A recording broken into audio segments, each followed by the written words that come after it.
You have now tuned in with your favorite dark-skinned friend with a beard.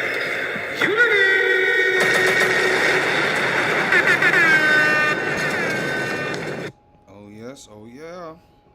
Yes, Sirski, we back, man, for another live reaction video stream with your favorite dark-skinned friend with a beard. You know what it is. Anyways, we're just gonna get straight into it, man. DJ Vlad, he put a post up on Twitter yesterday, and it got the internet on fire.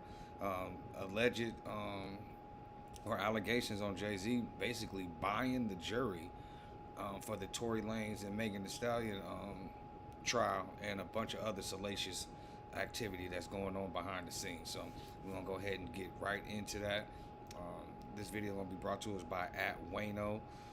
We might jump into a video with academics too, because you know he went in yesterday. So anyways, make sure y'all press that like button, comment, subscribe, share, hit the notification bell, and please hit that hype star so that they keep your boy in the algorithm. All right, shout out to my 477 subscribers on YouTube, man. We are almost to our 500 mark.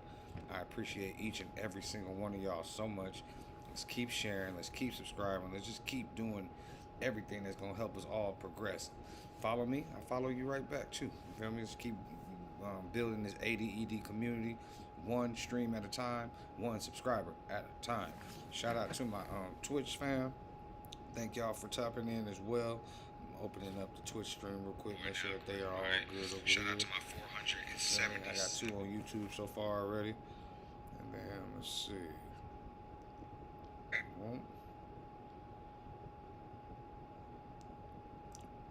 Alright, we got 11 followers over there on Twitch. You know what I mean? It's a new channel, so you know we're trying to build it up. I need to get to 20 people by freaking Friday. So if you're on Twitch, please follow.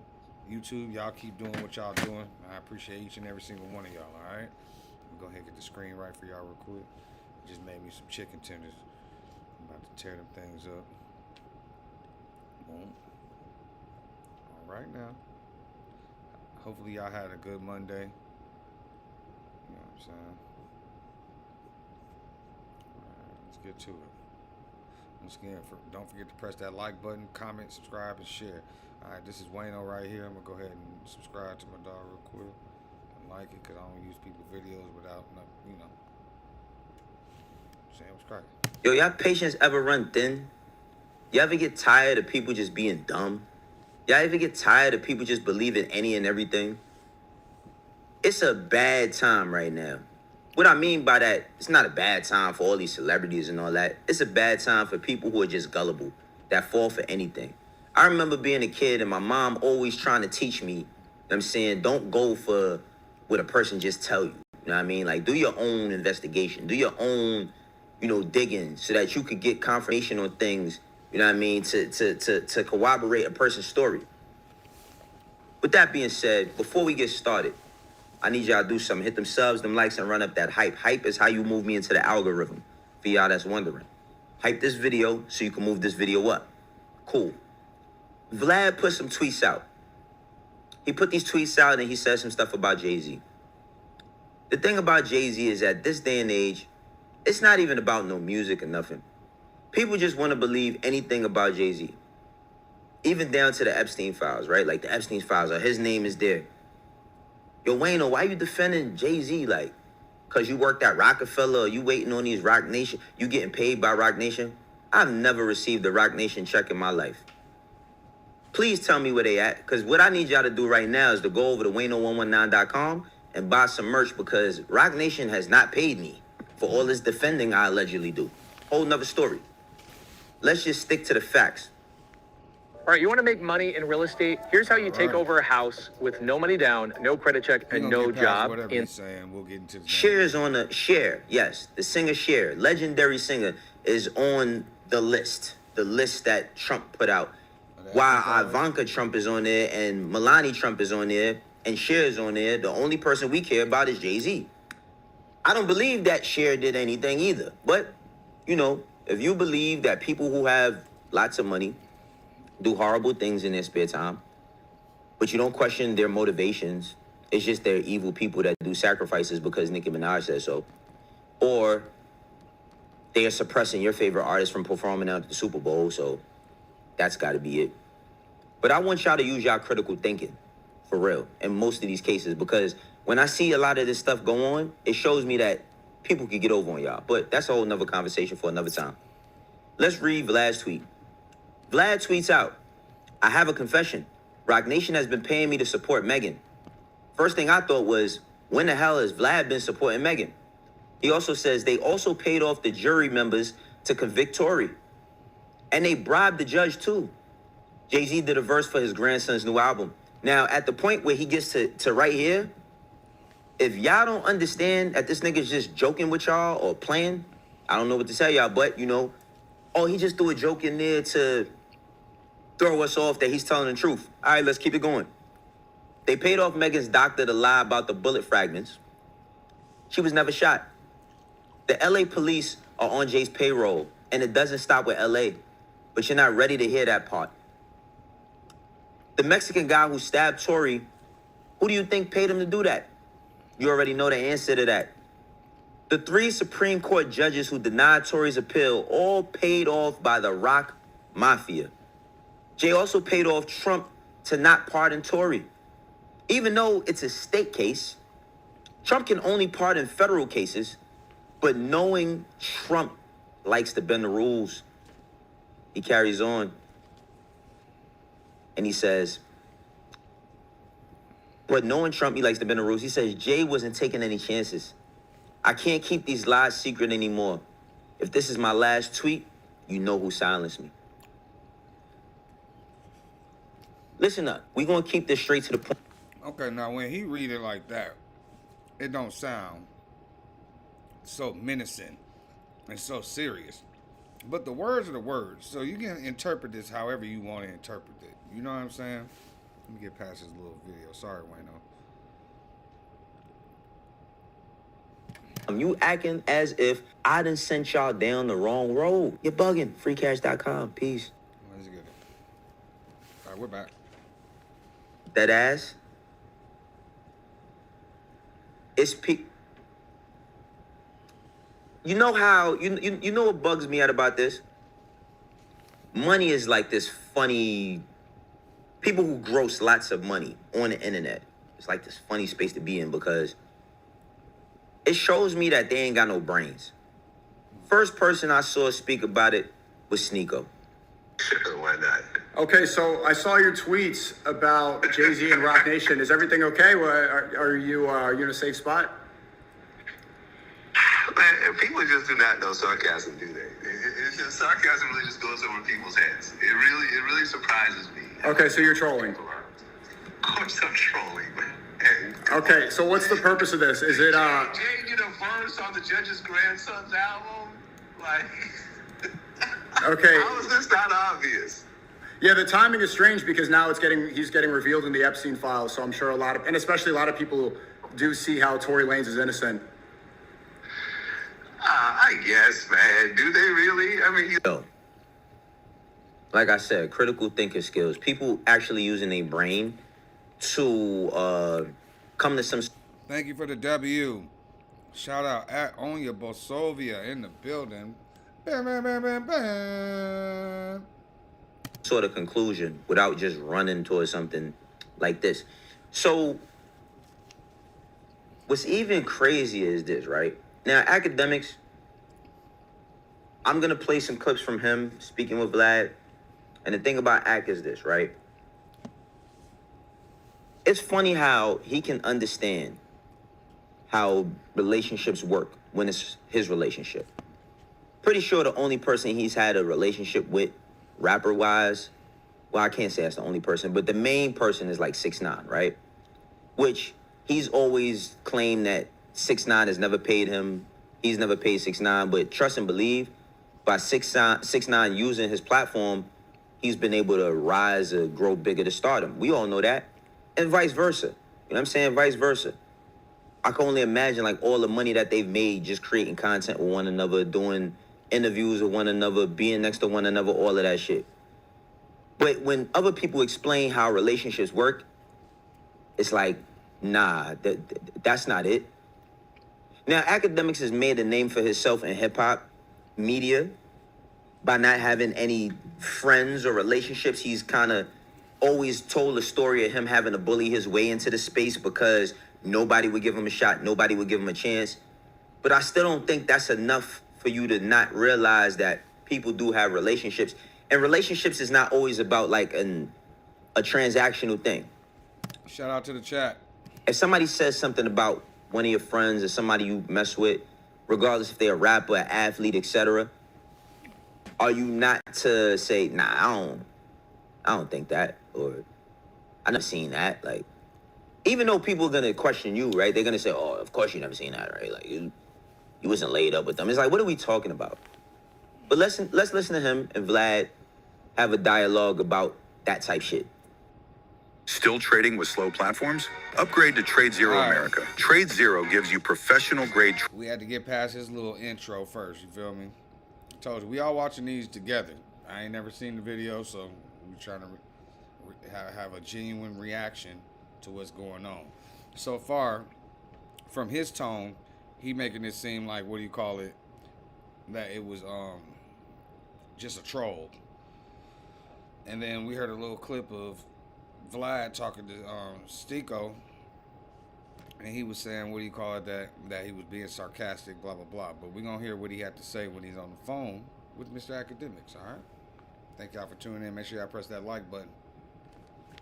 I think when you mentioned Jay and Rock Nation and how they move, I think even when Nicki's talking about them, I don't think Nicki's out there. I think Nicki's actually speaking facts. I'll be honest with you. Nah, bro. Nicki's unhinged. She's always been unhinged. Whoa, I'm not talking about Get everything outta she's here. saying. Get out of here. No, no. Stop it. Me and you talked about her unhinged behavior. No. Cut it out, man. I'm not saying about. Yeah, no, you can't use Nicki as like the. I'm not the defending bastion,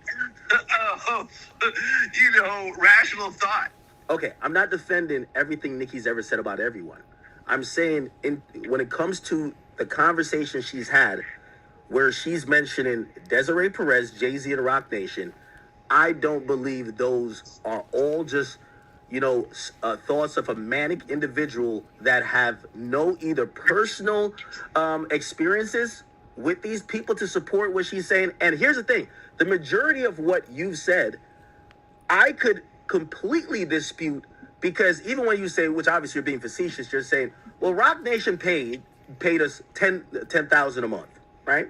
Let me ask you a question. You're being facetious, clearly, but do you believe that there's no one in the media, I wouldn't say necessarily getting paid off by Rock Nation, but that has mutually monetary interest that would be in their benefit to defend Rock Nation or JC? I think, as you know, not even I think, I know for a fact, and you can agree with me on this, is that once you get into a certain industry, particularly something like music and entertainment, you have relationships, and which often form into friendships with various people. Right. So when you have relationships with people, then you're going to give them a pass. You're not going to talk bad about them, whatever else. You don't hear me ever talking bad about Boosie, right? Me and Boosie have a business relationship and a personal relationship. People have said certain things about Boosie, and I'm like, nah, I'm not co-signing that. Or I'm not even going to mention It's a thin line, though, right? Because also, right, it's a very thin line. There's a thin line between friendship and just straight monetary incentive, right? And that's why I'm getting back to the payment, right? Because I think the old school way would be... So hold on. Me and Boosie, we have a personal relationship, but there's also a monetary incentive for both of us. Yeah. To keep things moving, right? I pay him for interviews. I mean, everyone knows this. This is not a secret. I pay him to do interviews, and those interviews are profitable. So we both are mutually dependent on each other. Not dependent on each other, but we work with each other. We both make money with each other. So, yeah, there's a monetary incentive there, right? Yes, there is. I'm not being... Now, when he breaks that down, I'm saying when he literally breaks that down to Act, it's like Act looks so disappointed. You feel me? Like, he looks so disappointed that Vlad is not doubling down on the tweet that he once made. Vlad literally tells you, he asks, was he being facetious? Yeah, I'm playing around, I'm trolling or whatever, right? Like, I'm just saying anything. But you see how people can run with this shit, like run to the furthest extent with it, right? Now, Vlad also added another tweet, and he says, I'm seeing news reports that Kelsey's bodyguard came forward and said that Kelsey shot Megan, not Tory Lanez. He also says the only problem is that Kelsey's bodyguard wasn't actually the bodyguarding her the night of the shooting. He also says his testimony is based on a conversation he claimed he heard. 98% of appeals fall through. This isn't going to overturn Tory's conviction. If this were actually true, Tory should have taken a stand and said it. Also, the story doesn't match up with the jail call Tory apologizing to Kelsey. You're an idiot if you think that someone sitting in jail is going to apologize to the person who put them there. And why would the shooter even do a jail call with the person who's being charged with their crime? Now, again, it's hard for people to think critically. You know what I'm saying? It's hard. Feel me? That IQ of yours be whooping your ass. You can't think straight. You can't even see straight. You can't think past go. That's how far a lot of people's brains go. Feel me? My thing, always and will remain, is why do you put so much conviction in things that you have no basis on? Hey, man, let's listen to him. What if working from home didn't have to mean selling products or posting online? And here's the kicker. If you're not... Let him talk to Vlad a little bit more about all of this. There's about 1,000 things Rock Nation has been either behind, whether directly or indirectly, that pattern becomes, I don't think it's a coincidence anymore. But when it comes to, like, say, payment, right? For example, there's a list of individuals that when Jay-Z was going up to get the casino deal, and he was the front celebrity, the face of the possible multi-billion-dollar deal, and they needed approval of the neighborhood council. He brought on a bunch of hip-hop folks to speak on his behalf. Those hip-hop folks, some of them are in media. None of them, has ever thought to, either take anything of him being in the media about whatever with any type of seriousness. I don't think that's friendship. I think that's a business opportunity, right? Like, I don't think some of these people, I don't think they're friends with Jay-Z that much. It's just hey, listen, this is a guy who I'm going to make money with. If y'all are trying to bring him down, you're bringing me down. Not going to let it happen. And so that's what I was trying to say. So when you send out that tweet, I don't think that's much of a point. Of course, people want to work with someone that they have potential business future with. Like, this is just normal business. Like, and plus you're talking about something completely different. You're talking about someone stepping forward as a character witness or someone that's dealt with someone before, as opposed to saying that this guy paid a Mexican pedophile to stab Tory. Right? So you mean to tell me that Jay is going to put his whole future, his family, and his legacy on the line worse than Bill Cosby, right? Because if it was proven that Jay-Z paid to have a man stabbed up, that's worse than what Bill Cosby did, right? And every Jay-Z, everything will go down, the NFL deal gone, album pulled off the shelves, streaming services done, invited nowhere, NFL deal, forget about it. So you can stab a dude who's already in prison? Okay, Vlad, I'm going to respond to you, and I'm going to... He sound like he's running Man, it back. man. I mean, it's that simple.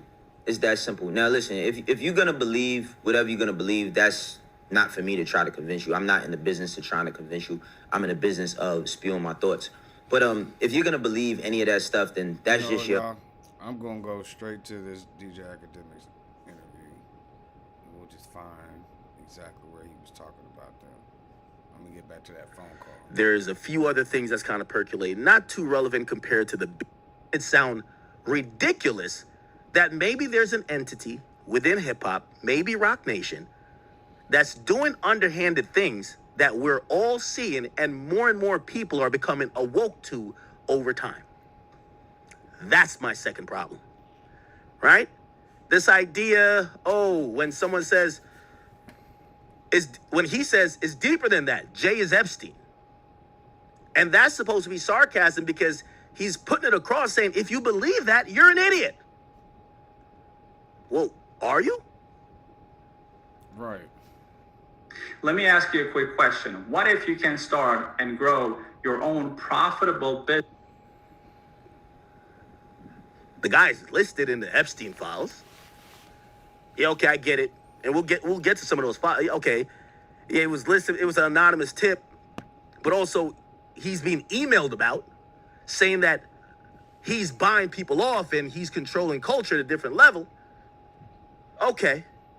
That was the two entries on a Epstein list. But then, I keep telling you, the Mount Rushmore of predators and creeps is going to go Epstein, and the second one, most likely, well, we'll put Epstein, Peter Nygaard, and we probably got to put Harvey Weinstein up there, the guy who did that to the whole movie industry, film industry. He's just as bad as Epstein. You ever heard the stories about him? He just wasn't doing it on the island. He was doing it in hotel rooms and penthouses. He would get the actors and actresses. Maybe they all were underage, but he would get all your favorite up-and-coming actresses. He would be having his dick on their chest before they could get to set. Well, Jay-Z's hanging out with him a bunch. They're at dinners. They're photoed over a dozen times. They're going left, right, and center. He's answering questions for Jay-Z. That sounds like a handler. So that's where I have the problem with Vlad. Don't backtrack fully and make it seem that what you're saying, if anybody believed it, is an idiot. They're an idiot. There's a lot of questions to be asked. There's a lot of questions to be asked. He's supposed to be a reputable. You know, a while ago, I tried to have a really positive conversation about why Jay-Z would even be in the Epstein files. And, you know, I got met with the number one thing of we're going to protect someone who's lining our pockets. It's like, with all due respect, and I love 21 Savage, but it's like when 21 Savage said on the jail phone to Young Thug, hey, listen, remember when Gunna snitched and we swept it under the rug? Remember when we knew P was a rat, but he was signing all the young niggas in Atlanta and giving them opportunities and money? That's what that reminded me of. Where hip-hop media, when I think several other people said, why is Jay's name on here? They all said this first thing that really mirrors the 21 Savage defense of Gunna and also P as this. Why y'all like tearing down black people so much? Okay. That's code word for fuck what he did, fuck how he did it, fuck who he screwed over, fuck who he took advantage of, fuck the past. It's all about where he's at now and what he's doing for us. The entire hip-hop media scope said that. Now one wants to have qualitative conversation. Now, another reason, and really this is like, it's still part of the second reason I'm mad with Vlad about this tweet. His tweet is to make people who are skeptical look like lunatics, like loons. Like you're just this out there type of person. You just, oh yeah, you're just sheep. You're fucking retarded. Like you can't look at things and patterns and maybe possible coincidence and then start to string a couple things and be like, this shit don't really make sense. You know, information is key, but too much information will always ruin you. I'm gonna tell you why. Because when you get too much information, and we're in the information era, you stop thinking of things as just random possibilities and random coincidences, and you start drawing a little bit of patterns. That's how AI works, if you guys don't know. AI works off two things. It works off training and it works off inference. You have a data center that gets a bunch of data and they train on the data, which means responses, outcomes, and they learn the patterns of most likely outcomes. And then based on them training on that data, when you ask it a question, hey, listen, if I backflip out this window 3 feet up, which is like 84 feet, and I land onto 3 feet of snow, will I break my pelvic bone? It'll give you a really good answer. That's how AI works. So what am I saying? What I'm saying is that for the people who takes Vlad's position to claim that there's a bunch of lunatics and just out there psychotic people that are just like blaming Rock Nation or doing whatever, I always beg those people to enter the realm of conversation that we could put forth all of the patterns that we're seeing that are factual, that seem to connect to maybe a few ongoing conclusions. Nobody wants to have those conversations. not in hip hop. Remember, why y'all trying to tear a black man down, man? He was about by CBS. Okay. I got it. So I think Vlad's tweet did more harm than it did good. I know some people like, oh, Rock Nation's mad at him. By the way, Rock Nation has sent cease and desist for little and less. The mere fact this is still up, I personally believe Rock Nation probably likes this because he's going to spin this as, I put out a tweet for the dummies. This was for all the idiots who don't know anything. They're trying to minimalize and make your thoughts minuscule. But this is why I'm here. Now, let me give you a little bit of history, and then we're going to get into the tweet in its proper order. In 2018,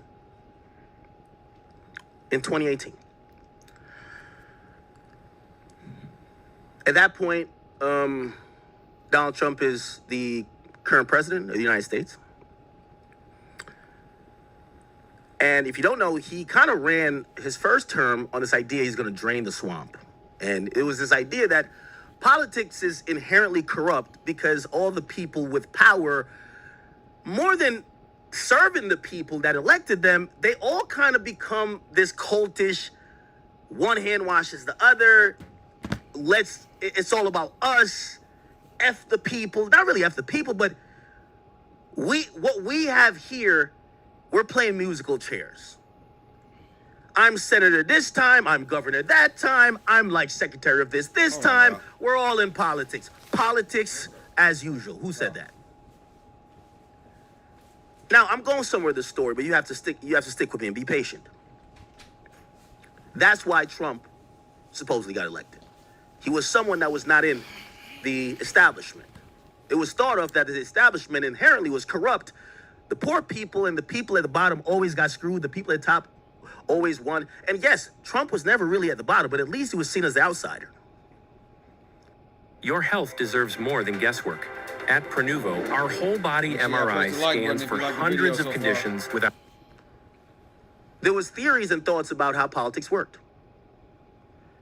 Politics based on people that were either donors, lobbyists, all of these super PACs that would, kind of influence whether they wanted gun control a little bit lessened or increased. Basically, who cares if you wanted abortion if there wasn't billionaires that really didn't want or wanted abortion, that would happen. So basically, you were getting out there to vote for people who didn't matter. I'm getting some of the stories. Just be patient. Trump gets elected. In 2018, there's this organization that kind of comes about, and they say, hey, listen, we know Trump is in there, but he's getting the rigmarole too. Everybody, it's still politics as usual. There's things going on inside the justice system that is still meant to protect the people that are rich and wealthy and the super billionaires and powerful people there. A lot of people say, hell nah, Trump's one of them. He's gonna rock with the people. They said no. There's this hidden controlling factor of politics that's really moving the invisible hand. They're protecting crime that's been done in front of your face, but you can't prove it. Like what? They're preying upon kids. They're stealing from the poor. They're sacrificing. This is a cabal. It sounded crazy then. Vlad would be one of the people that said, the people who believe these things, they're an idiot.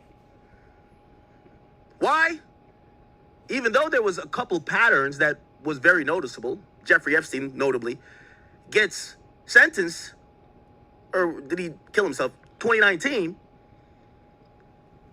we start to see some real proof that maybe the super billionaires and trillionaires and the really rich motherfuckers, maybe they are doing some weird shit, and maybe they're protecting each other. We've seen some stuff by that time that there was some pattern recognition that people could get to. You see why I connected it to AI?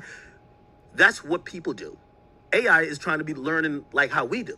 If you see some things like, wait, how come his shit in terms of him being accused of sex trafficking seems way less transparent than, let's say, Diddy's. There was rumors at that point that came out that says, well, the reason why Epstein's a little bit different is that he had a lot of powerful people that he's protected.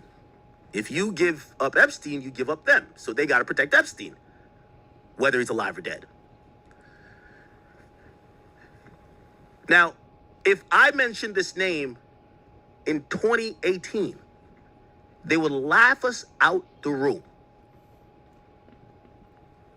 One of the main organizations pushing this was QAnon. At that time, there was another anonymous person that kind of pushed another propaganda or idea of this cabal happening.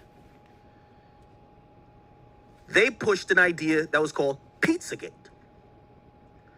The idea behind both of them, and QAnon basically, I'll tell you what QAnon says. They said, listen, Epstein is not just a sole pedophilic creep or just some, sex trafficker. He's a sex trafficker for billionaires and millionaires and politicians and really powerful people. This guy is why, and I think one of their first accusations was that they said Trump had put someone, like his attorney general or someone to specially investigate some shit about Russia. But they said that's not really what it is. It's to actually investigate who else is on the Epstein list back then. People laughed at this. Yo, these niggas is nuts. Yo, QAnon, these niggas, yo, what are they smoking? Yo, they're an idiot. Pizzagate. Oh, okay. I'm not gonna lie. I'm one of the people who said it was stupid too. Until it turned out to be something for real. 8 years later, just do a quick Google search. QAnon Epstein. You basically see everybody saying, well, QAnon speculated about, we have now seen come to fruition within the Epstein files. They don't seem that crazy no more. They didn't have proof. When they said it was a secret cabal of really wealthy and powerful people that oftentimes was used for leverage, and they was sacrifice and do all that type of stuff. When we now read the super redacted, but half of the Epstein files, the 3 million of them, they seem like they're actually spitting facts. I think you guys get what I'm kind of getting at here. Okay? I think you guys get what I'm getting at. If you were sexually abused while in a juvenile detention facility, you may be entitled to $580,000 or more in compensation. Press the like button if you just tuning in. We are watching DJ Academics break down some of what was going on with that tweet from Vlad, and then he's gonna get on a phone call with Vlad for him to have to explain what he said. You know what I'm saying? So once again, appreciate y'all tapping in. Press that like button. Please subscribe. We almost to 500, man. Let's get it. Just to read something about this.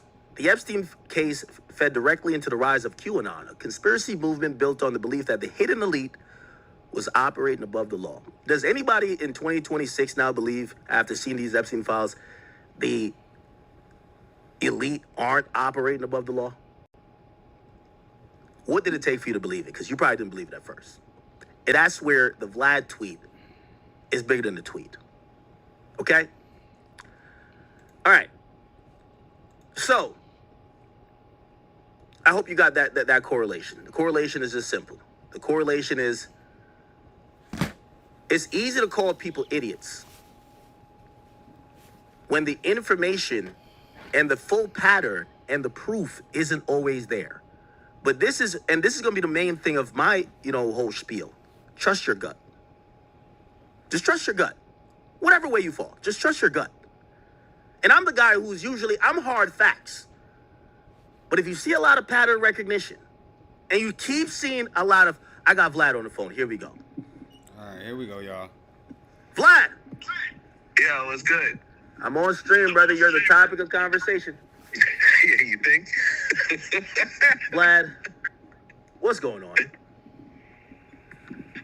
Man, look, if you look at like my previous tweets, I was talking about how ridiculous the whole news cycle was, because they were bringing back this old video from May of Kelsey's bodyguard saying that she really was the shooter, and people like, oh, look, the evidence is in.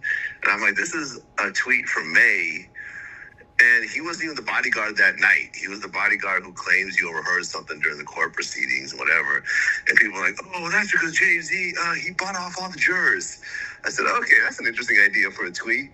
So I created this whole ridiculous tweet with every conspiracy theory laid out one after the other, to the point of even saying that Jay-Z did a verse for the judge's grandson. Yeah, that was reaching, of course. Do you think that was reaching? Well, hey, listen, I knew this was a satirical tweet from the get-go. I was just speaking about the tweet on stream here. And by the way, Vlad, I'm telling you, you fucked the hip-hop game up with this. Usually I get about 15,000 people watching me. I have 31,000 right now listening to me. Just let you know, okay? And it's all because of you. So we got to get down to some hard facts. Now, okay. I'll tell you two issues. And by the way, I've also said, me and you, we trade podcast appearances. I get on Vlad TV. You come on my show. Our next podcast has to be solely about this, because there's so much to talk about. There's so much to talk about. Now, I had two issues, and you could, we'll get into real depth, like I guess when we sit with each other. But my two issues was this: I think you sent and fired off this tweet because you slightly have an axe to grind still about Tory. Not that you have a problem with him, but people were skeptical of you of when you predicted an outcome, this and third. And I thought you putting up this tweet made an incident so big. Now it's like really kicking his back in for someone who is going through, like, he's incarcerated. It's not like you actually think he did it and he's free. He's incarcerated. He's trying to fight for his freedom, or at least some type of relief. And I feel like this is kicking a man when he's down. Okay. Second, hold on. Can I address the first one, or do you want to tell me? No, go ahead. Okay. I'm trying to get it all out. Tory has been convicted by a jury of 12 people and has been sentenced. He filed an appeal and it was rejected. Now, you could say I'm kicking him while he's down or whatever. He has gone through the legal process and it didn't work out, which is what I've been saying the whole time. I don't have an axe to pick with Tory. I don't know him. We've never spoken. I ran into his dad and we had a respectful conversation. Me and his dad have each other's phone numbers. I said he can come to my show at any point. Tory can come do Vlad TV if he wants to call in or whatever else. I publicly said I feel really bad over what happened with him over the stabbing incident.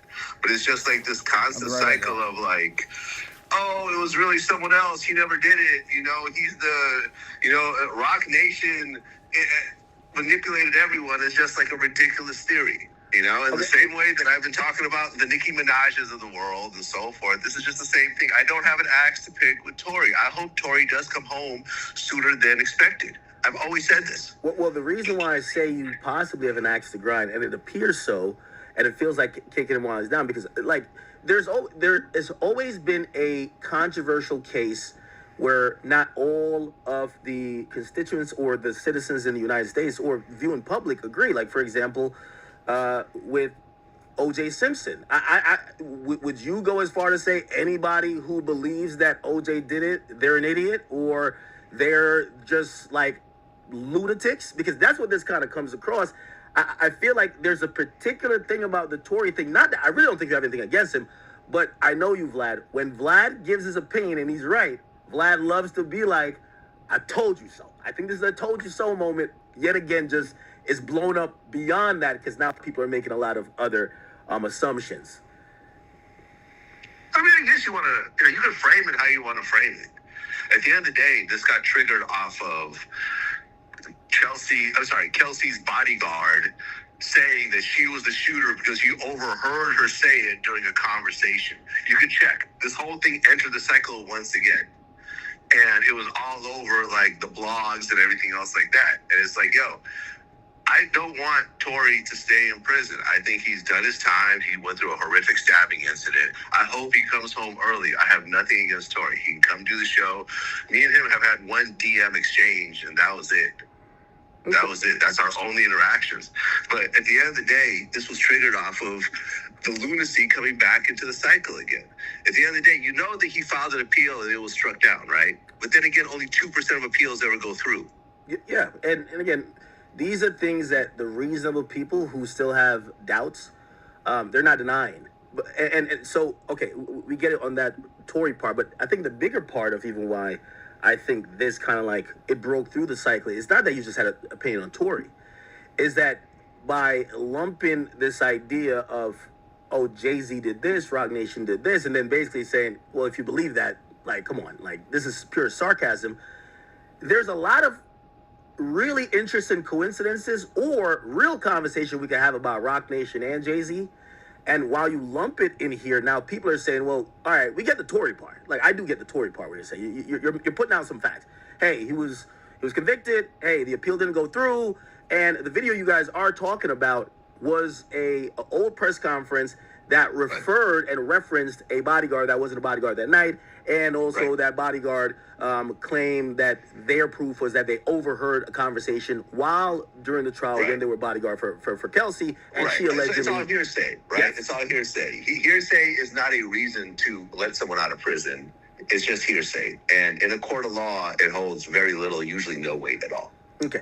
But the Jay-Z and Meg Thee Stallion stuff and well, really Rock Nation, that's where I think there's certain things that come into play that becomes a little bit, you know, again, for someone like me, and I try to stick to the facts, but pattern recognition, sometimes it feels a little bit more than coincidental.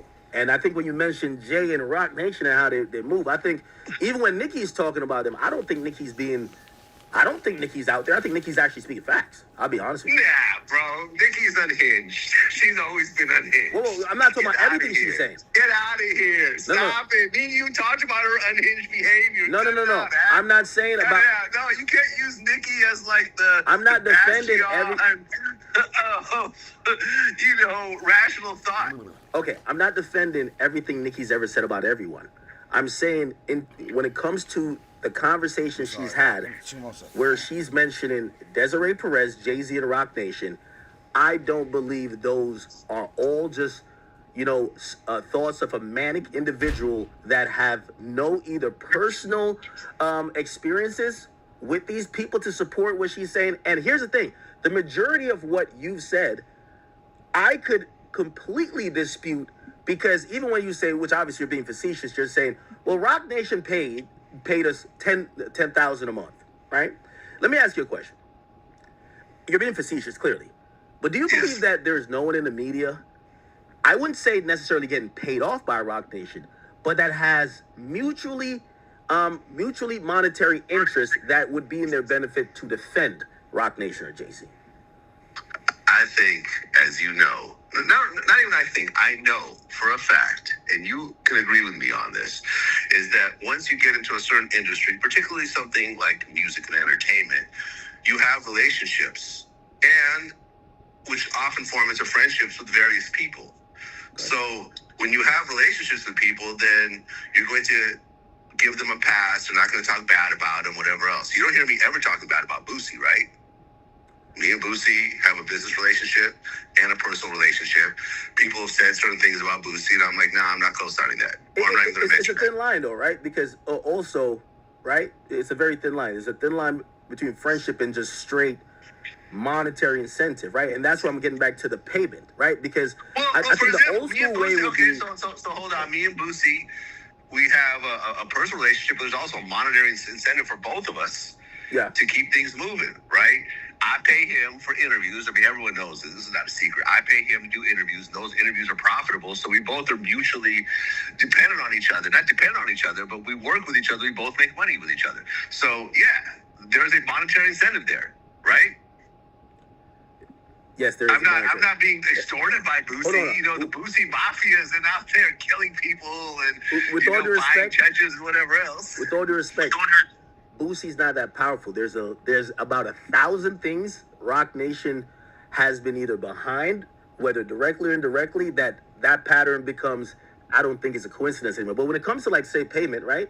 for example, there's a list of individuals that when Jay-Z was going up to get the casino deal, and he was the front celebrity, the face of the possible multi-billion-dollar deal, and they needed approval of the neighborhood council.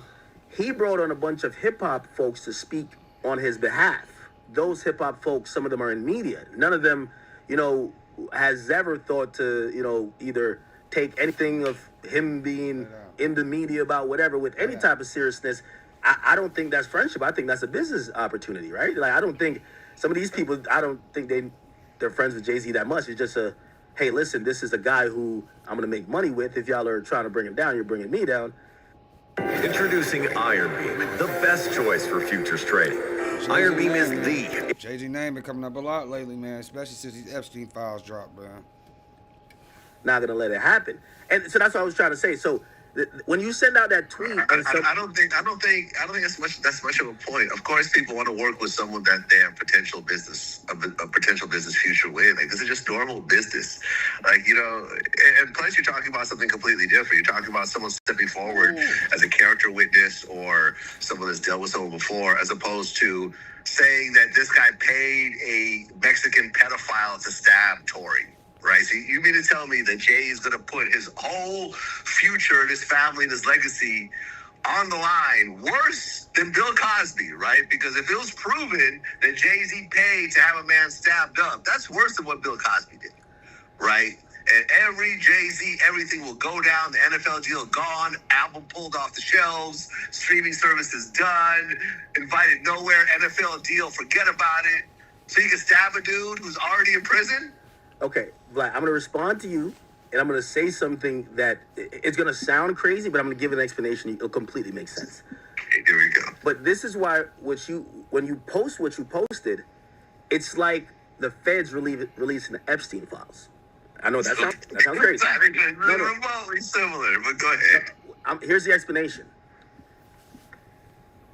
To drown out some of the actual, maybe really credible and things that we could actually be like, oh, that was really going on. Like, for example, in the Epstein files, there's an individual named Les Wexner, former CEO of Abercrombie & Fitch and also of Victoria's Secret. He was literally funding this guy, knowing all of this happened. Leon Black. There's real things in there, but with the release of it, they would put some crazy shit in there to say George Bush was eating the intestines of children after they sacrificed them and eating the fecal matter out of them. You know why? That people can say, this is all bullshit.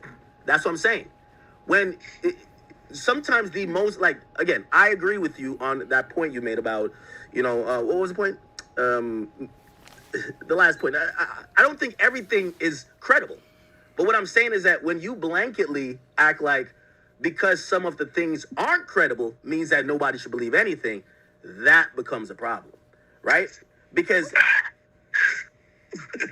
what if my tweet? Name something in my tweet that's credible, like any of it. Like, name one credible thing in terms of what I said. Okay, perfect. All right.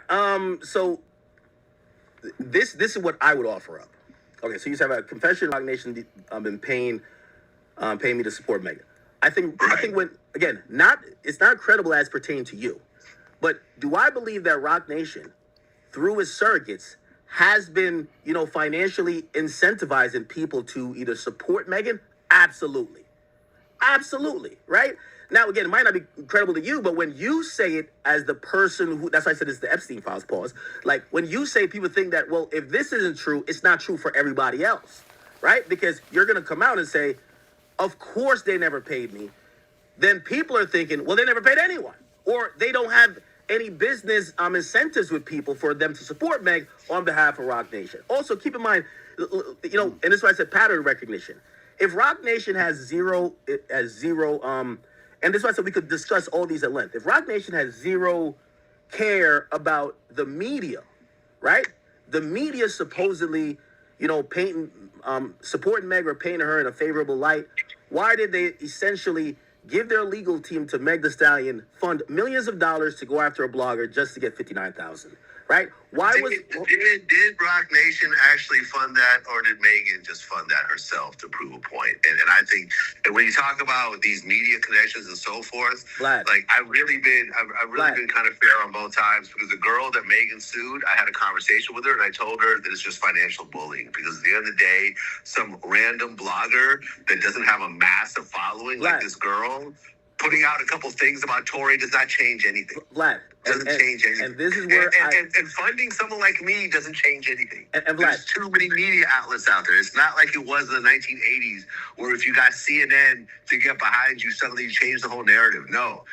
If they get you, me, everyone we know to say something on their behalf, there's still a much bigger media monster out there and so forth that's going to drown it all out. Well, it's interesting you say that, because they claimed that Joe Budden, me, and Milagro was enough to sway people in Tory's favor. So why wouldn't you think? Of course they're going to say that in court, because they're trying to win money in the case. They spent millions of dollars. But hold on. Let me just. I don't agree with this. I totally don't agree. Okay. I think that this girl and Joe Budden saying something makes no difference in the grand scheme of things. Okay. That's not a shot to either of them. And let me connect the dots real quick in terms of Rock Nation. And when we do have our in-person conversation.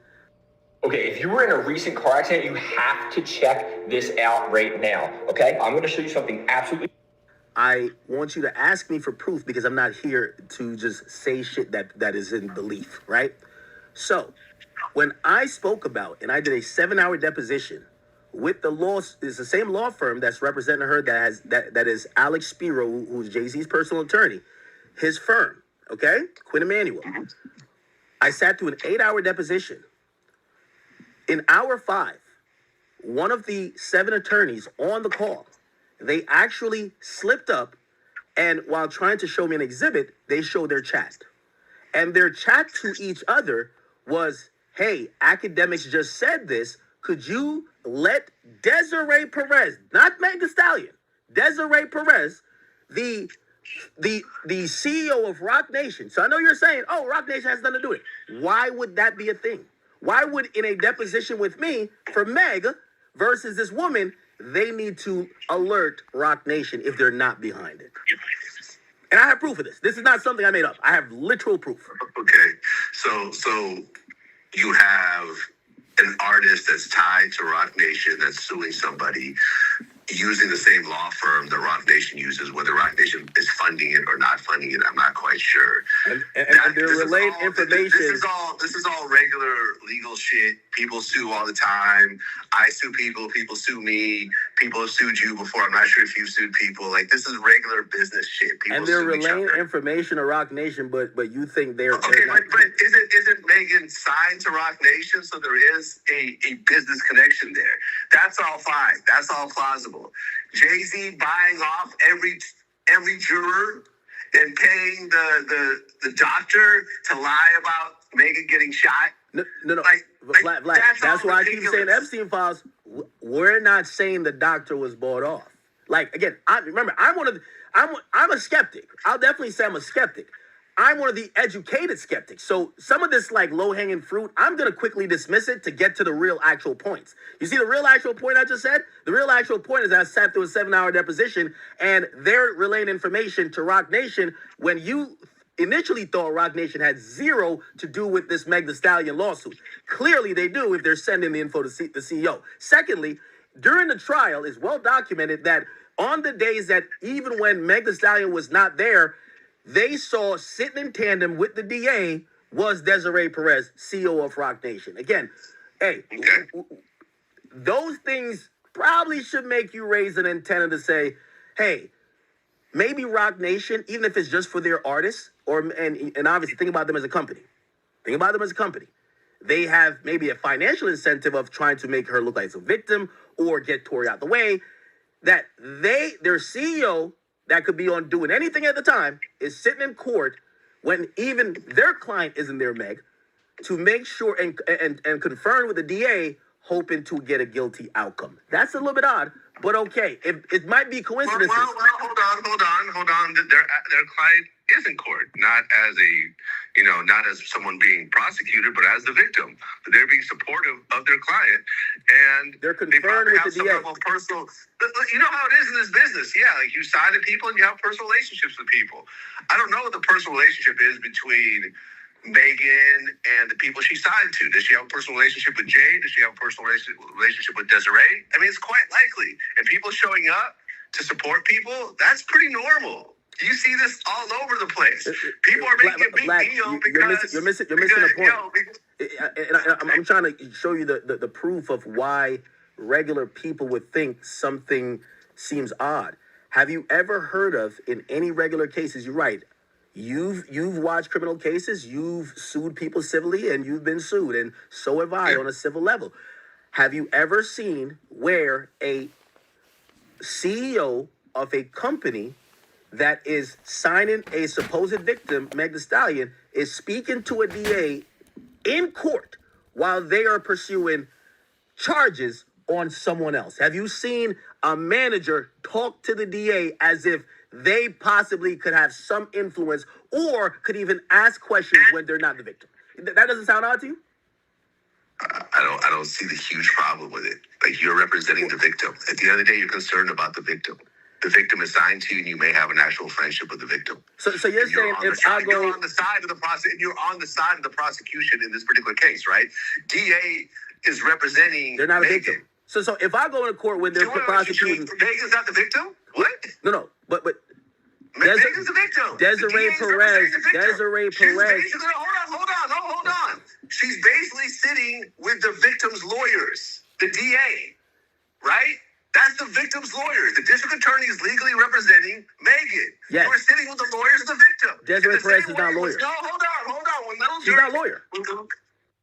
My life looked fine, but it felt completely mundane. I was doing all the right things, but something deeper was missing.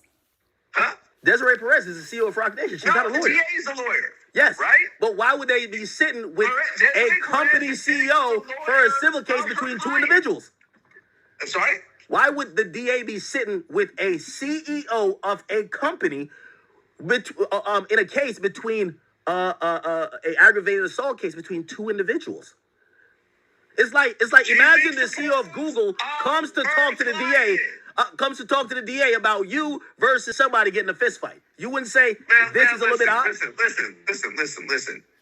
If I signed you, right? Me and you are friends, right? We talk off camera way more than on camera, right?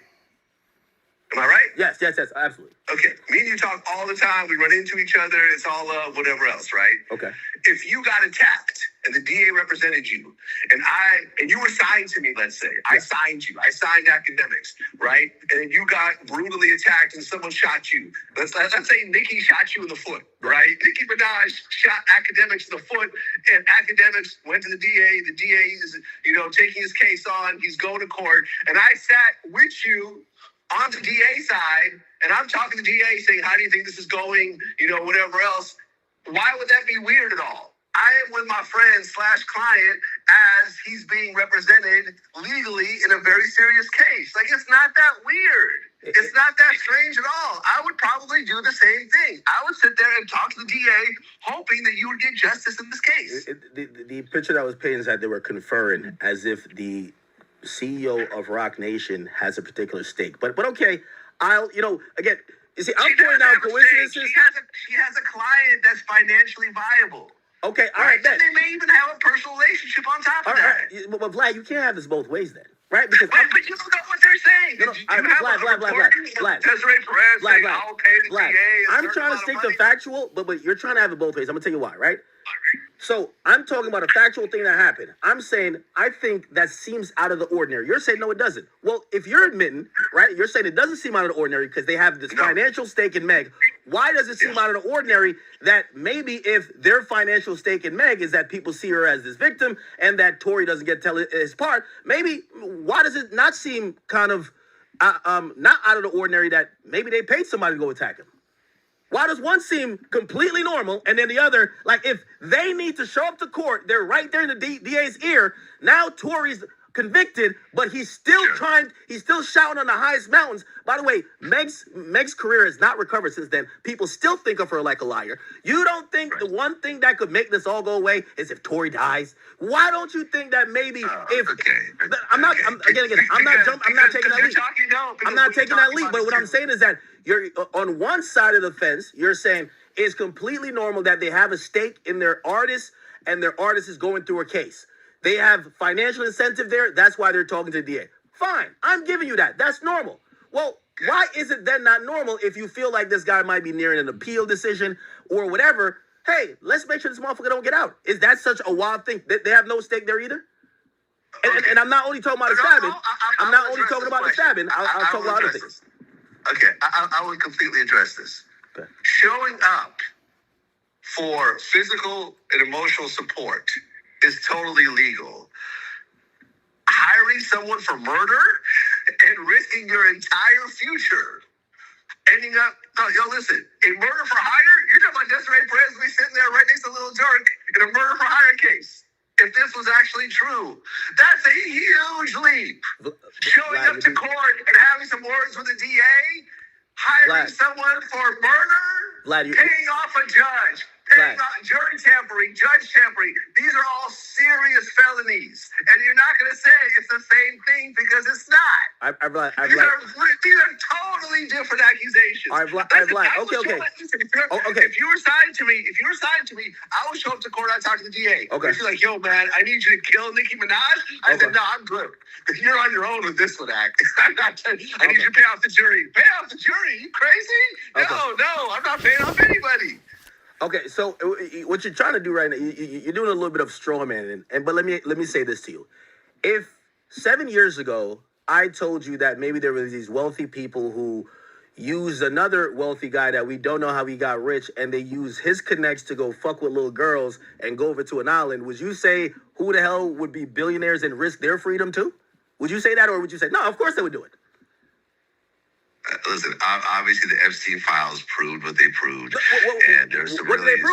Wait, what they proved is that there are people who think they're so powerful, they operate above the law and beyond the law, and you can't put out of their reach that they might do something like that. That's the proof. More than sticking to one particular thing. Okay, let's say the Mexican guy has nothing to do with whatever. You don't think that there's probably a little bit of influence politically? Like, clearly when Tory gets locked up, it's either pardon or he's going to get an appeal. You don't think maybe there's a little bit of throwing their weight around to maybe make sure that Gavin Newsom, knows, hey, listen.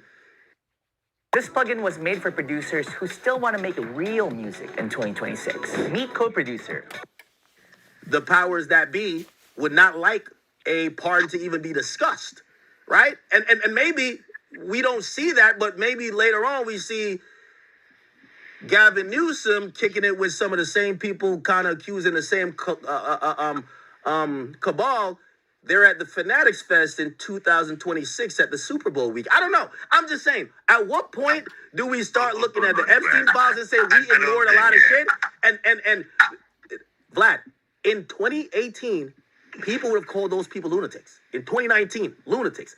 2020, lunatics. All the way up till half the files are released. They're like, fuck, these guys are really spitting.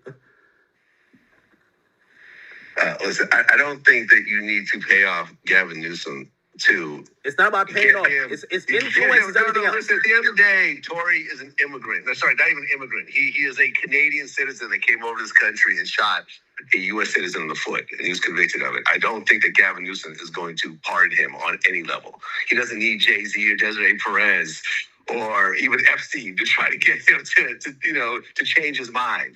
Tory's not going to be pardoned by Gavin Newsom. I even threw in that tidbit at the end. I'm like, okay, well, this is going to make it totally obvious. And Jay-Z even paid off Donald Trump not to pardon Tory, even though he can't actually do it. But, Trump likes to bend the rules. Trump cannot pardon someone in a state case. We both know that. I'm literally just making shit up as I'm typing. I'm not getting at your post. We acknowledge that you were being facetious. What I'm saying is that the overall, I know you're going to continue with saying, hey, listen, with everything I said, these are complete just bullshit. And I'm not talking about everything specifically, but there are some overtones that we should possibly look at. For example, I do think there's a conversation to be had about even how that process, like if we're going to make it about Tory, which I think is bigger than that.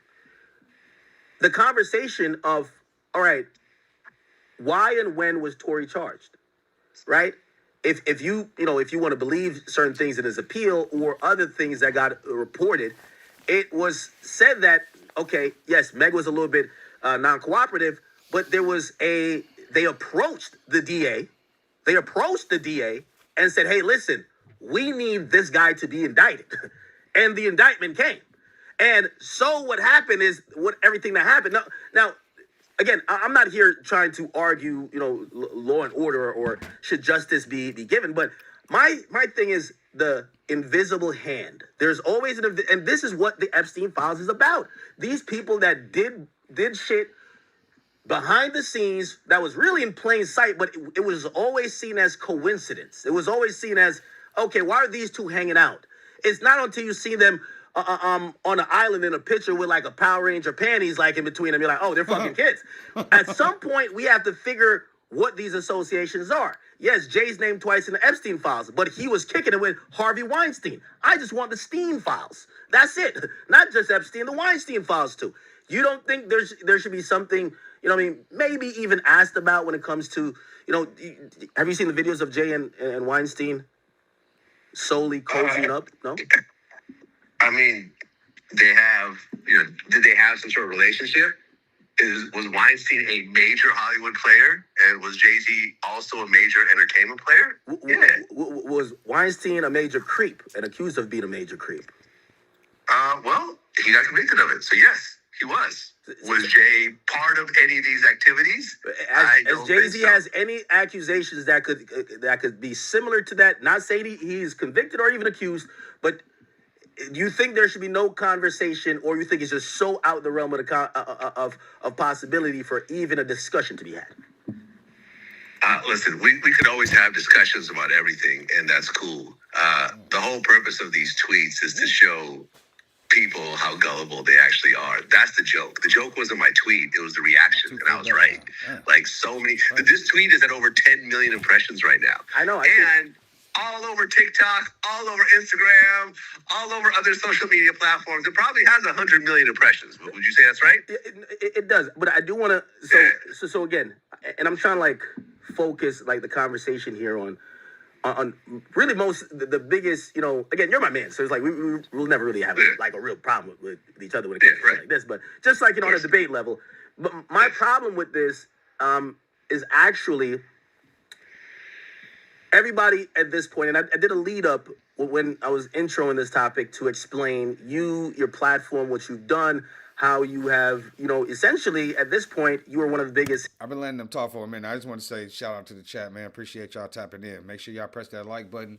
Please subscribe if you ain't subscribed yet. Let's get it. Hip hop platforms and one of the biggest independent media platforms that was once ostracized and people, tried to disrespect. At this point, I think you've taken your respect, and I love that.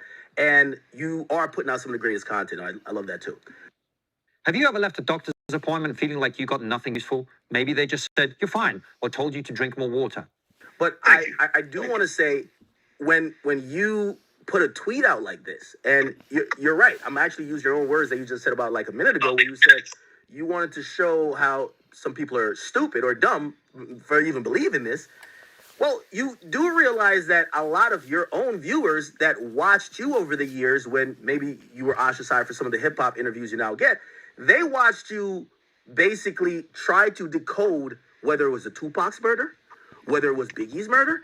And at that point, we've gotten official responses from all investigative bodies that sometimes went against what you later found, which later then came out, and we know that's the case with Tupac. So there's a time that we could have been watching your content and said, why does Vlad have this fucking lunatic on here talking all this shit? Years later, we see in Vegas, the guy got picked up for everything he said on your podcast. So what I'm saying is that how much are the people that are believing either any of this or some of it or even a piece of it stupid, or maybe, there's some things to be discussed, maybe even if you were being I think you were being satirical. Satirical. Look, part of my job is to educate my viewers as well. Like, I want the overall intelligence of my community to go up. And if that means I ostracize certain people who think that everything I said in that tweet is true, then I get it. You know, not every person is matched to a certain media personality, whatever. But at the end of the day, like, name me something in that tweet that has any level of truth, and I'll gladly discuss it. Now, if something comes forward, if it was proven that Jay paid off the doctor or had something to do with the judge or whatever else, and it goes to court and it gets proven in the same way that Epstein got proven, same way that what's his name, Harvey Weinstein got proven, then that's cool. We can discuss it. But these are all just weird allegations. These are all conspiracy theories. The same way that Tory's dad had that outburst at the end. It's like, it's all Rock Nation. Rah! That doesn't help anybody, man. That doesn't help anybody. It's not going to help, like, get Tory out. And at the end of the day, Tory has to work through the legal system. His appeal did not go through, which is, you know, not a surprise. Only 2% of appeals goes through. If he finds, you know, now Tory wants to use his bodyguard, but his bodyguard has had a chance to actually testify during the trial. Tory had a chance to take the stand. And this is when I ran to his dad. The first thing I said was, listen, I said what I said about your son, but I still feel that if he didn't do it, he should have taken the stand. His dad's like, well, you know, he couldn't have done that. And I'm like, no, he could have. He could have done that. Because I interview lots of people who take the stand in their own cases and end up winning. Okay. So, and again, I'm only going off things that, you know, I think people who are rational and reasonable could maybe say, well, that's interesting, and just have a question. And I'll mention one of those things, as you just said. Well, in your tweet, it says they paid off the doctor to lie about bullet fragments. She was never shot. Right. Okay. Yes. Well, this is the actual story of how all of that came about, right? Be quiet. Either go around the other way or lay there and be quiet. You're not going to sit here and keep whining at me. I'm trying to get this video done, okay? Thank you. Sorry, y'all. It's not just lunatics making that up. Some people might believe that the doctors may have gotten some type of outside interference. I'll tell you why. Because after Meg Thee Stallion had contact with the police, and she said, I was not shot. I stepped on glass. She was transported to the Cedars-Sinai Hospital, and after they did an initial examination, there was an actual doctor, Dr. Lafredo, who said that the injury seems consistent with glass, not a bullet. So a doctor did say that. However, a further doctor, which I believe was an orthopedic doctor, then did a full scan of her foot, and then they actually said, yes, there are bullet fragments that we need to perform some minor surgery. So here's the thing. There's two different doctors that we're hearing with two different situations. And the medical report was actually, it was supplemented to an LAPD report. So it's not that someone just wrote it up. So do you at least understand that if people do think that, oh, wait, why is that switch up? It's like when the government tells us, hey, COVID wasn't created in the lab. Then later they're like, yeah, that shit was created in the lab. Which one are we supposed to believe? If you hear multiple reports, it's normal for the human mind. It's not because they're lunatics or stupid for them to say, well, why did the answer change? And that's where speculation comes in. Yeah, and I get it. And look, in a court of law, the judge instructs the jury to say that if this particular witness or whatever person who takes the stand is lying and is caught lying, you could say that everything else they're saying is lying as well, right? And in the case of Megan, she was caught lying multiple times outside of the courtroom. She did say she stepped on glass first, you know, her explanation. What y'all think? Y'all think Megan was over here lying about being shot or Tory busted her in the foot? Yeah, put it in the chat. It was, I didn't want the police to start arresting everybody and everything else like that, you know, especially, you know, in this environment. I think it was COVID and the police were, you know, targeting black people and everything else like that. So, yeah, she was caught lying with that. And also when she did Gayle King, they asked if her and Tory had a sexual relationship. She said no. Yes, she was caught lying with that, too. And I think that's the problem, that Megan was lying a couple times when she didn't have to. And that, in turn, made people think, well, she must be lying about every other single thing. But the thing is that like she was not under oath. Those other lies. When she takes the stand, she is under oath, and it's a whole different story. You know that. People say lots of shit in the media and in interviews. Once they take the stand. Introducing Iron Beam, a bright choice for futures trading. Ironbeam is an industry-leading broker catering to traders worldwide. Like we saw, like, for example, Cassie's story changed. The civil lawsuit said one thing, but when she took that stand and took that oath and was under threat of perjury, she started saying very different stories. Oh, yes, yes, I guess he did. I did say that he raped me, but I guess he didn't really rape me, at the end, because I went and saw him again multiple times after that. So, yeah, I guess that part of the lawsuit is not exactly true. You see what I'm saying? It is very different. I think. And again, I think that a lot of people are saying, well, Megan must be lying about everything because she lied about those couple things, right? And I get why people think that. I have never had a conversation with Megan, ever. I have no connection with her whatsoever. I don't know her manager. I don't know her. She's never reached out to thank me for being supportive of her during the whole time. I said, listen, Tory's going to go to jail over this. She's never thanked me for this. Like, I don't know her. I don't have a dog in this fight whatsoever. But at the end of the day, reality is reality. Tory got convicted. Tory's appeal didn't go through. He's going to have to, sit out the whole rest of the time. And I don't think Jay had anything to do with his situation. I think Tory being drunk, Tory having a little man complex. You've seen all types of other violent incidents that Tory has had, right? Mm-hmm.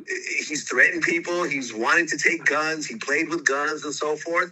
He had substance problems. And ultimately, when someone is going through situations like that, things like this happen. Okay. And there's repercussions to that. And this is why he is where he is right now. I'm not, listen, I think Tory made a couple of mistakes that night. I think he was chasing that punani. Yeah. Right. Just like many men, that insatiable thirst and appetite for, for beautiful women. That's pretty much kind of where everything kind of devolved and really, spiraled. So I agree with you. He made mistakes. Hold on. I just want to say this. By the way, after I put this out, I had a message from one of the nurses that was there when Megan went to the hospital. And she said, I was a travel nurse in LA. Megan had bullet fragments removed from her heels. I seen this with my own eyes. I pulled out meds for the doctor for pain and to numb the area so she could tolerate the removal. Well, I think she had bullet fragments, man. I don't think Jay-Z bribed the doctor and threw some bullet fragments at him and said, hey, put these on the scene. Well, tell that travel nurse congratulations on violating the HIPAA laws. And, if they ever subpoena your DMs and they found out who that is, that person will be prosecuted. Man, listen, you want to send messages out to the media outlets, Hey, no, it's neither here nor there. That is on you. I can't protect her at this point. I'm not saying her name at this point, but it's neither here nor there.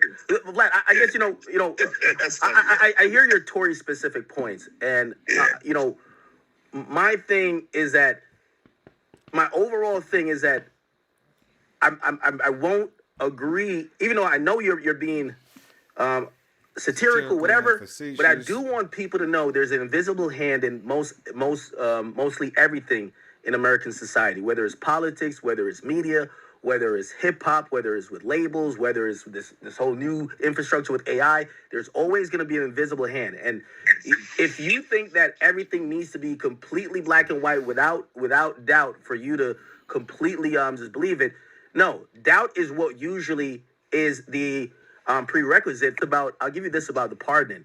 Like, yes, I believe this is completely bullshit what you're saying, where you say Jay-Z paid for Trump not to pardon Tory. Obviously, Trump can't pardon Tory. It's a state case. But what we should be very aware of is that, number one, there's influence everywhere. And I'm going to just use this quick analogy. If you think that this is like politicians don't get influence, maybe not paid, because yes, you go to jail if that's found out. But if you think that there's not influence anywhere, think about this, okay? In 2025, Trump pardoned a host and list of people. If you really look at that list, you'll start to kind of realize how stuff goes. Number one, yes, Kentrell Gaulden was pardoned, which obviously we know is actually not pardoned. His sentence actually was pardoned. Yeah, he is pardoned for his sentence with the gun. And his thing was commutated, which is his jail sentence, or it was on house arrest at the time. But if you look at... Shout out to the chat, man. Appreciate y'all tapping in. Once again, we got 6, 7 over here on YouTube, 2 on Twitch. Come on, let's keep building this thing. Share that thing. Subscribe. Let's ride. The other people on that list, right? One includes, and some of these names, at least for the public, they might not know who these people are. but Julie Chrissy and also, or Chrisley, I think I might be saying the name wrong, and Todd Chrisley, both of them also got pardoned. Those are the ones that really, those are the bigger things and bigger fish to fry than Youngboy. Youngboy gets the conversation, but go look at what they did and look at how, if you think these things are random, the daughter of both of them spoke at the Republican National Committee, the RNC conference a year before. The same month, they did an interview on Fox with a Make America Great Again hat, really chanting, yo, we love Trump, we love Trump. If you think it's just random that her mom gets pardoned and her dad gets pardoned after that, there's no influence on whether it's Trump or even Gavin Newsom, okay, all right, the coincidences are just too crazy. But this game, you're not ready for it. I'm over here in California, so Gavin, that's our governor over here, Mr. Newsom. He be having a bunch of BS going on too, man. If you then say Gavin Newsom, who actually does have the power to pardon Tory, if you think there's been zero influence, while he, like, again, maybe he's not speaking about the case particularly, no one's asking about it, but he's putting up posts using Meg Thee Stallion songs. Okay? Not once, not twice, multiple times at this point from what I've seen, unless maybe some of those are edits, but definitely at least once, because I saw it on his account. Then you see him basically, shoulder to shoulder at the, like, what I think has kind of replaced the Rock Nation brunch because it got too hot because of Diddy, is pretty much all this Fanatics Fest stuff. They now do the white parties and they do all the, hey, this is the industry, rigmarole, the shish kebab. This is the place where we all get it going. You see Gavin Newsom there. He's putting up a bunch of Meg Thee Stallion stuff. Maybe he's just a fan. Maybe he likes to twerk. I hear he's into trans stuff, but whatever. Either that's the case, or maybe the people who he's rubbing shoulders with, they might say, hey, listen, just if this ever comes on your desk, we can't pay you. That's clearly fraud, and that's a jailable offense. But we don't fuck with that guy, Tory. I don't know, and I wouldn't have proof of it, because if I did, it would be a bigger story. But it is a interesting coincidence that the governor is hanging with the niggas that basically wouldn't want to see Tory out. And essentially, when he's posting, trying to make political ads, he's using Meg Thee Stallion songs. I don't know. Coincidence again, I guess. Yeah, I mean, listen, at the end of the day, it's not like Tory was on the verge of getting pardoned. Even the Menendez brothers didn't get pardoned. And they did like 30 years. At the end of the day, you can't go to any country, right? Let an American go to any country in the world and shoot one of their citizens and think that they're going to get pardoned by the governor or president of that country. Seriously. Just take a step back. Tory is not an American citizen. He may sound American when he raps and talks, but he's a Canadian citizen. He's going to get deported the day he gets out. Well, here's the thing. Here's the thing. No.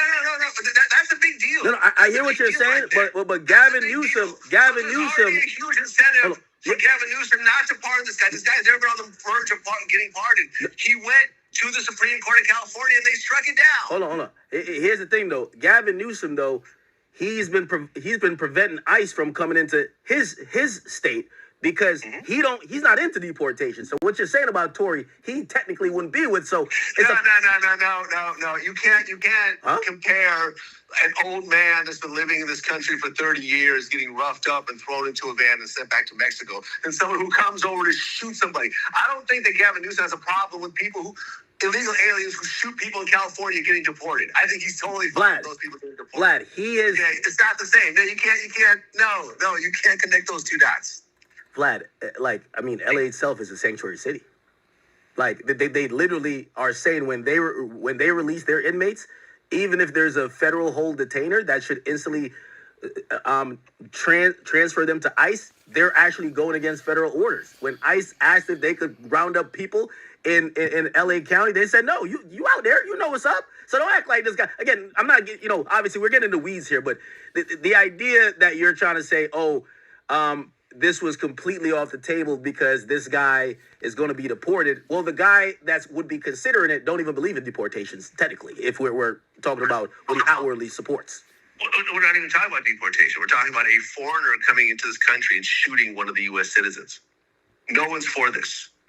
Nobody's cool with this. Nobody. Nobody, Not explicitly, but if you're not down to stand against them getting deported, it seems like you're looking at it not like that. Governors before. I have connections with governors, right? I have certain governors on text that answer back right away, right? But at the end of the day, I'm not going to tell them to go against, to go and pardon somebody who went into their state and shot somebody from a different country. Like, it's a whole different situation. Being an ICE sanctuary city and actually, freeing someone who shot a woman who's an American citizen, who came from another country to do it, no one is cool with this.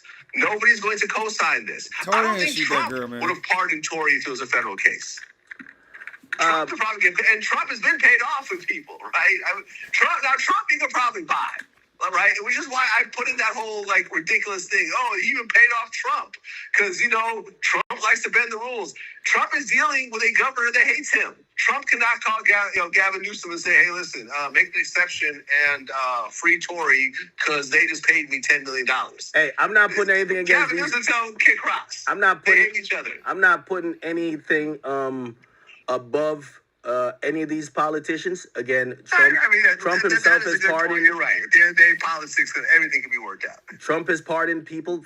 Some of the January 6ers who got pardons. It's not just a pardon for that one particular thing. It was blanket pardons, which a lot of them had domestic violence and other thing that was violence against women on their docket, and it's not been wiped clean. So this idea that a governor is above, and here's the thing, it's not something where everyone is in cahoots. That if you're just tapping in and you're trying to figure out why they talking about Gavin Newsom, because he been, spotted lately, cozying up to Desi Perez and Jay-Z, Rock Nation in general, using Megan's music for his ads and promos and campaigns and other stuff like that. So basically, they're trying to say that it's not far-fetched that he would be part of the demise of Tory and the sabotage of him ever getting out, because he's on the side with Rock Nation and Megan Thee Stallion.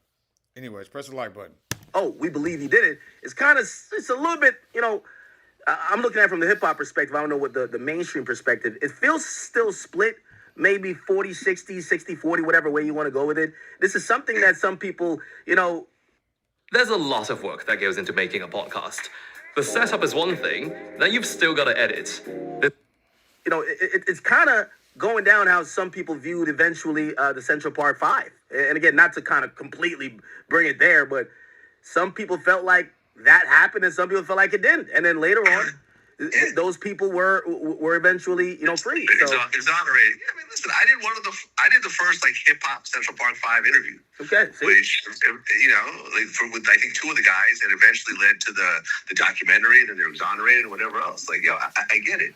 I get it. But has Rock Nation reached out? What's that? Has Rock Nation? I'm gonna be honest with you. No, Rock Nation has not reached out.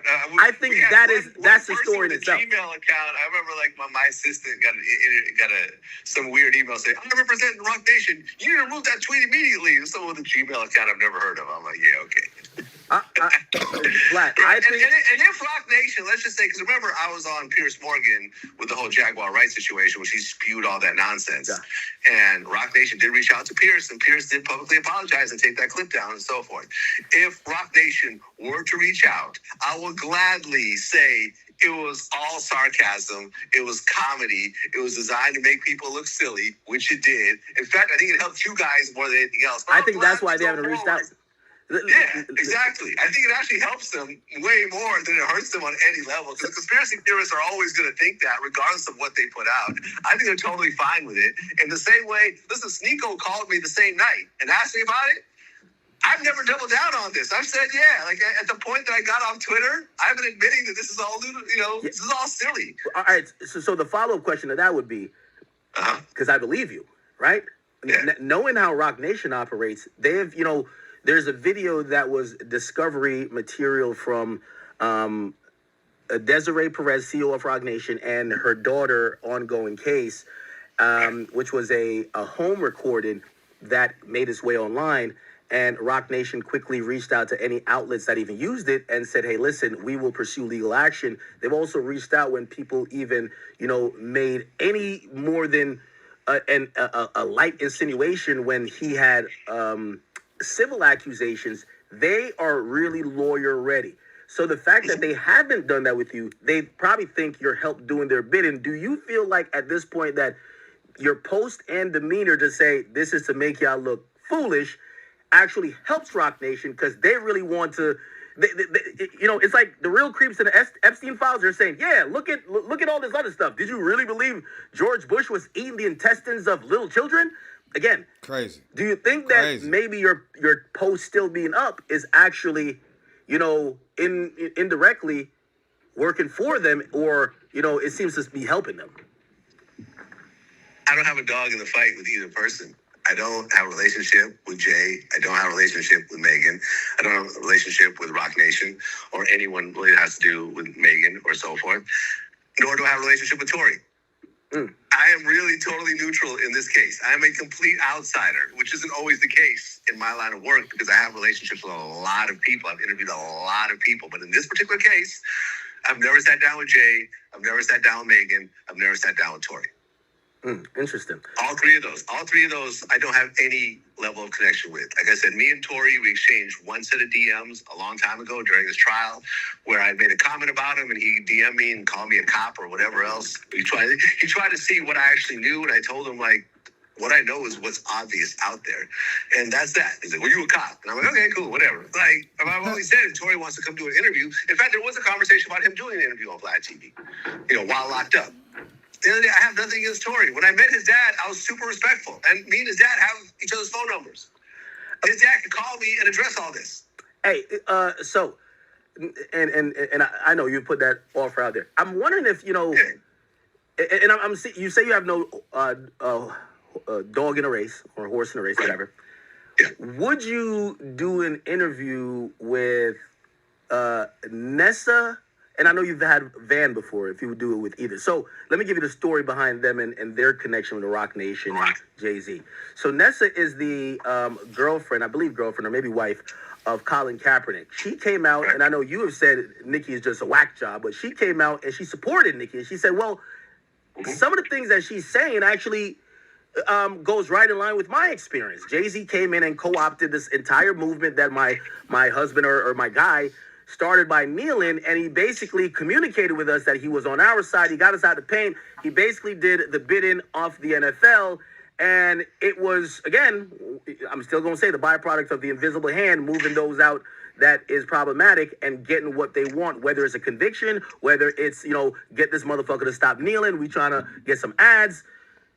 If you're an introvert, working in an office can be draining. Constant small talk, the background noise. Just seemed like it's just a complete pattern of just manipulation and destruction, and everything is behind the scenes. It's like, if you ain't got no money, don't be doing nothing out here that you came over and pay your way out of. That's basically what the moral of the story is. That's crazy. She has a story to tell. I think she's still on Hot 97. I don't think she's cool. Van Lathan, who used to work for TMZ, came out and said, hey, when the stories broke of I think it was Colin, either when he was trying to get back in the NFL or something adjacent to Colin Kaepernick in the NFL, there was conversation. I think he said this publicly too. There was conversation that came to the office via Rock Nation that was preventing basically Colin Kaepernick from looking a certain way, or they were trying to plant a story. I can't remember the real thing. He could speak about it because I've talked about this with him in length. And he started to say, I'm not going to lie, there's something about this Rock Nation shit. It's kind of spooky. That's what we would love for you to investigate, though, Vlad, because you're really good at this. But I'm telling you that there's some non-kooky stuff that we should really talk about that, again, yes, your tweet you just made up on the fly, but some of these people you're talking about, they're not just like randomly named. It's a reason why people would believe it. And Yeah, I mean, look, Jay has a major role in the NFL right now. The fact that he gets to pick the halftime performer really makes him a kingmaker. Think about the favors that he could cash in years to come in exchange for putting certain people. Like, for example, do you think Bad Bunny will tell him no for anything he asks in the future? Like, Jay really went against the grain and put a guy in the Super Bowl who doesn't speak any English and pissed off everyone. And the president, there was a whole competing halftime show, whatever else. Yo, Jay did this dude a solid, and Bad Bunny owes it. So obviously it's a major position, and in the position, part of the dialogue between the NFL and Jay was like, listen, we kind of want this Kaepernick thing to kind of go away. And kind of downplay it. Yeah, okay, I get it. He has a financial incentive to make it go away and so forth. Nessa has a baby with Kaepernick, so obviously she's going to play things a certain type of way. Now, when I look at that case, just to be honest, though, you had a mediocre quarterback at that point. And you could look at my interview with Warren Sapp, right, who is a major NFL Hall of Famer, who is tied to the Raiders. You're trying to change the point, though. Like, no, hold on. I've never defended this guy as a good quarterback. It was one of the worst tryouts ever. Okay. You go and sue a corporation and then want a job afterwards? Good luck with that. It wasn't going to happen anyways. But did Jay have some sort of like, okay, he kind of moved things around to make sure that the job he got was secured? Yeah, maybe.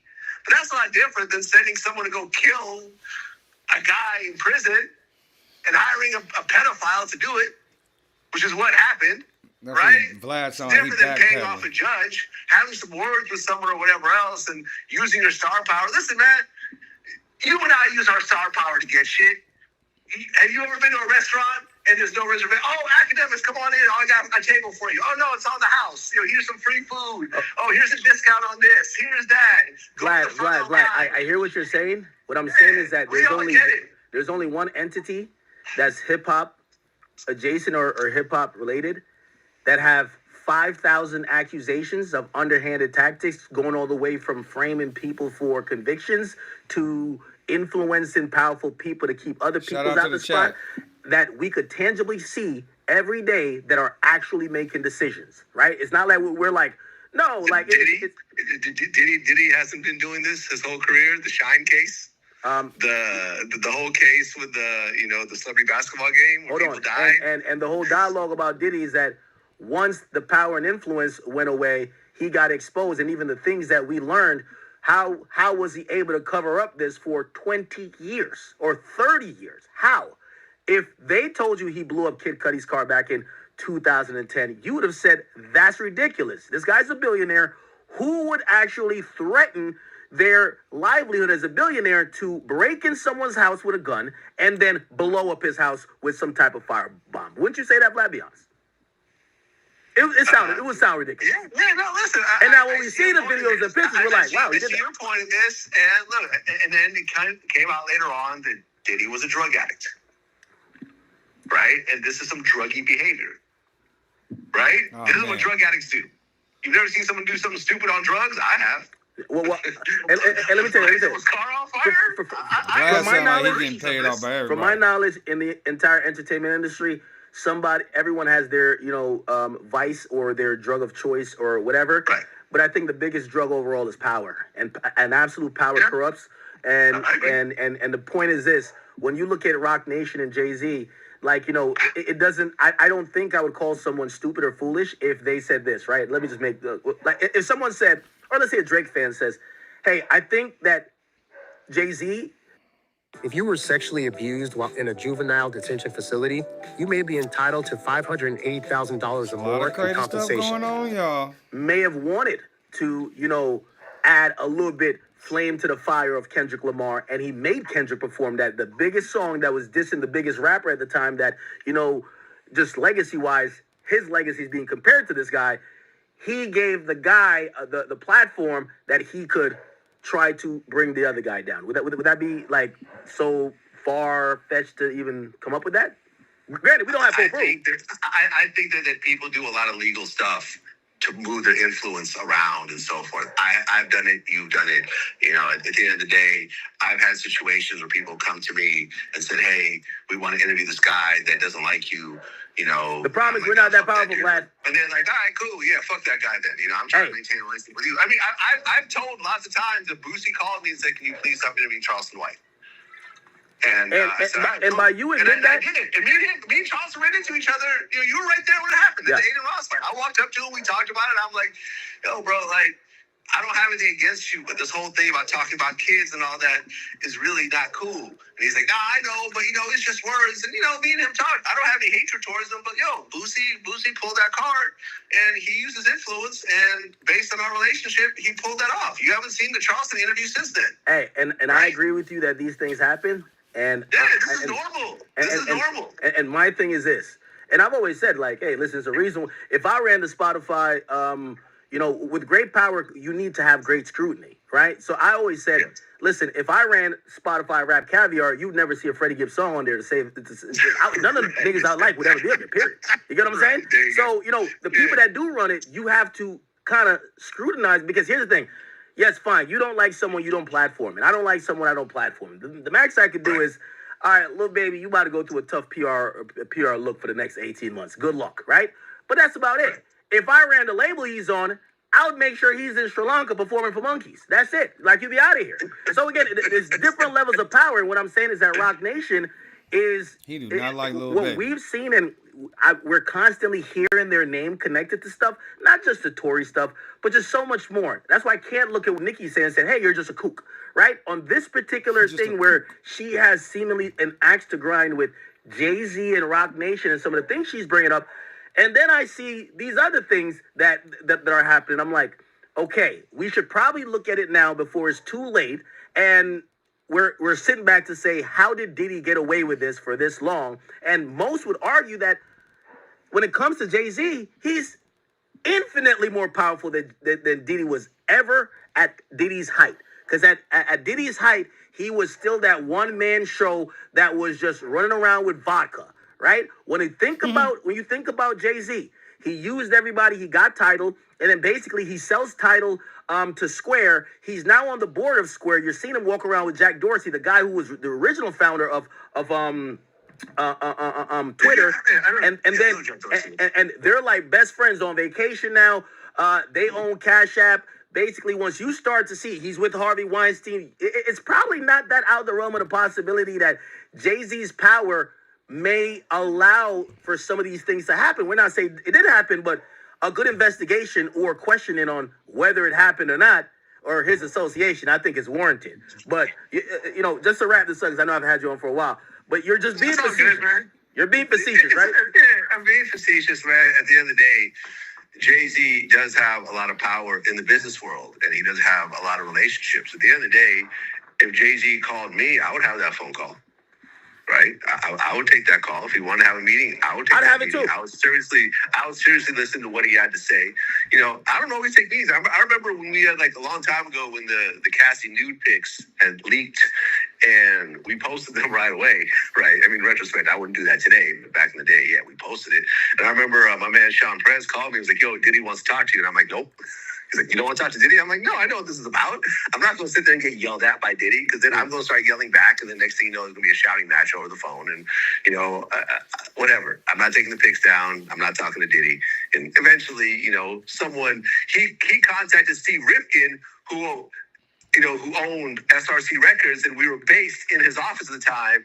And Steve Rifkin was like, "Yo, Diddy just yelled at me about these pictures. Can you please take them down?" And I'm like, "Okay, well, I have to listen to," and so forth. So you see these types of maneuvers and so forth that's done in the business world with powerful people contacting other powerful people, and sooner or later people get in line and so forth. But that's very different than buying off a judge. It's not the same thing as buying off jurors. It's not the same thing as murder for hire. It's not the same thing as bribing doctors and everything else like that. These are all felonies. At Pima Medical Institute, you'll get hands-on training and the support you need for a successful career as a medical assistant. Right? Diddy was not going to catch a felony over getting some pictures taken down, and I was not going to catch a felony over telling him no. That's the difference between Diddy and Jay. Listen, the point of when I brought up initially, I said, listen, in 2018, there's this group. It's called QAnon. They came up with this idea that there were people who were operating above the law, and they were doing weird things. And people said these are the far-right lunatics who are kooks. And then later on, when the Epstein files are released, they're like, damn, how did these guys know? The thing is, you're assuming that the most that if someone gets to the level of power, that has an organization like Rock Nation that is in bed with all the other billionaires, that they're above doing something that could be potentially criminal, or at least skating lines that you and me know if you get caught doing, you're getting locked up. Well, I'm wondering why it seemed like 100 billionaires that allegedly is mentioned in this Epstein file. Why did they do it? If Jay-Z's above doing this, why did the 100 billionaires do that? Listen, for example, there's a movie that's out right now. It's like this guy hooks up with this like musical superstar, and he's working with him, and then the music guy kicks him out. So he went and he goes and records him and finds a video of him with some underage girls, and then basically blackmails him to stay in the organization, right? And if there was a situation where, let's just say there is a video of Jay-Z with an underage girl, and Jay knows that if this comes out, he's going to end up in a Bill Cosby situation. And listen, it might be time to kill somebody. It might be time to pay off some judges. It might be time to buy some jurors. It might be time to slip some money to some doctors and so forth. I get it. Megan Thee Stallion accounts for less than 1% of Jay-Z's wealth. And I think I'm being generous by saying that. I don't think that Jay cares about Megan Thee Stallion to the point of putting his neck on the line and doing a felony. Sorry. Megan Thee Stallion. What happens if you take all of the Megan Thee Stallion money out of Jay-Z's bank accounts? Do you think that his lifestyle changes on any level whatsoever? No, I don't. No. Megan Thee Stallion is so unimportant in the grand scheme of Jay-Z's life that he is not going to do anything crazy around this. You're being dead. And I'm sure with Desiree Perez, if you look at her entire wealth and you take Megan Thee Stallion out of the equation, I don't think it changes anything. Anything. That's like me telling you, listen, you're about to lose $1,000 unless you do a felony. What are you going to tell me? Man, fuck that $1,000. I'm not even thinking about this. This is the equivalent, man. And people just got to wake up and actually look at reality and question, their own thirst for conspiracy theories. And I proved my point, man. This tweet is over 10 million views already on my own Twitter. And a lot of people are saying, thank you, Vlad. So some of the funniest DMs I get, though, is like, hey, man, since you're not going to be around much longer, can you pay off my debt? I got like $20,000. I've gotten those types of DMs. Hey, but by the way, just to kind of give you, and again, just, respond to what you just said. I think the same could be said, and these not even billionaires. I think their net worth was reported like 100 million. There's someone, Lori Lawlin, and I forgot the other guy's name. They were they were indicted for this college scheme where they basically paid them and a bunch of other people paid like $25 million to colleges that their kids could get in. And the whole USC thing and all that. Yeah, and I think someone, before we get the proof that they did that, I'm pretty sure someone would say, why would somebody be up $100 million, pay millions to get their kid in to get their kid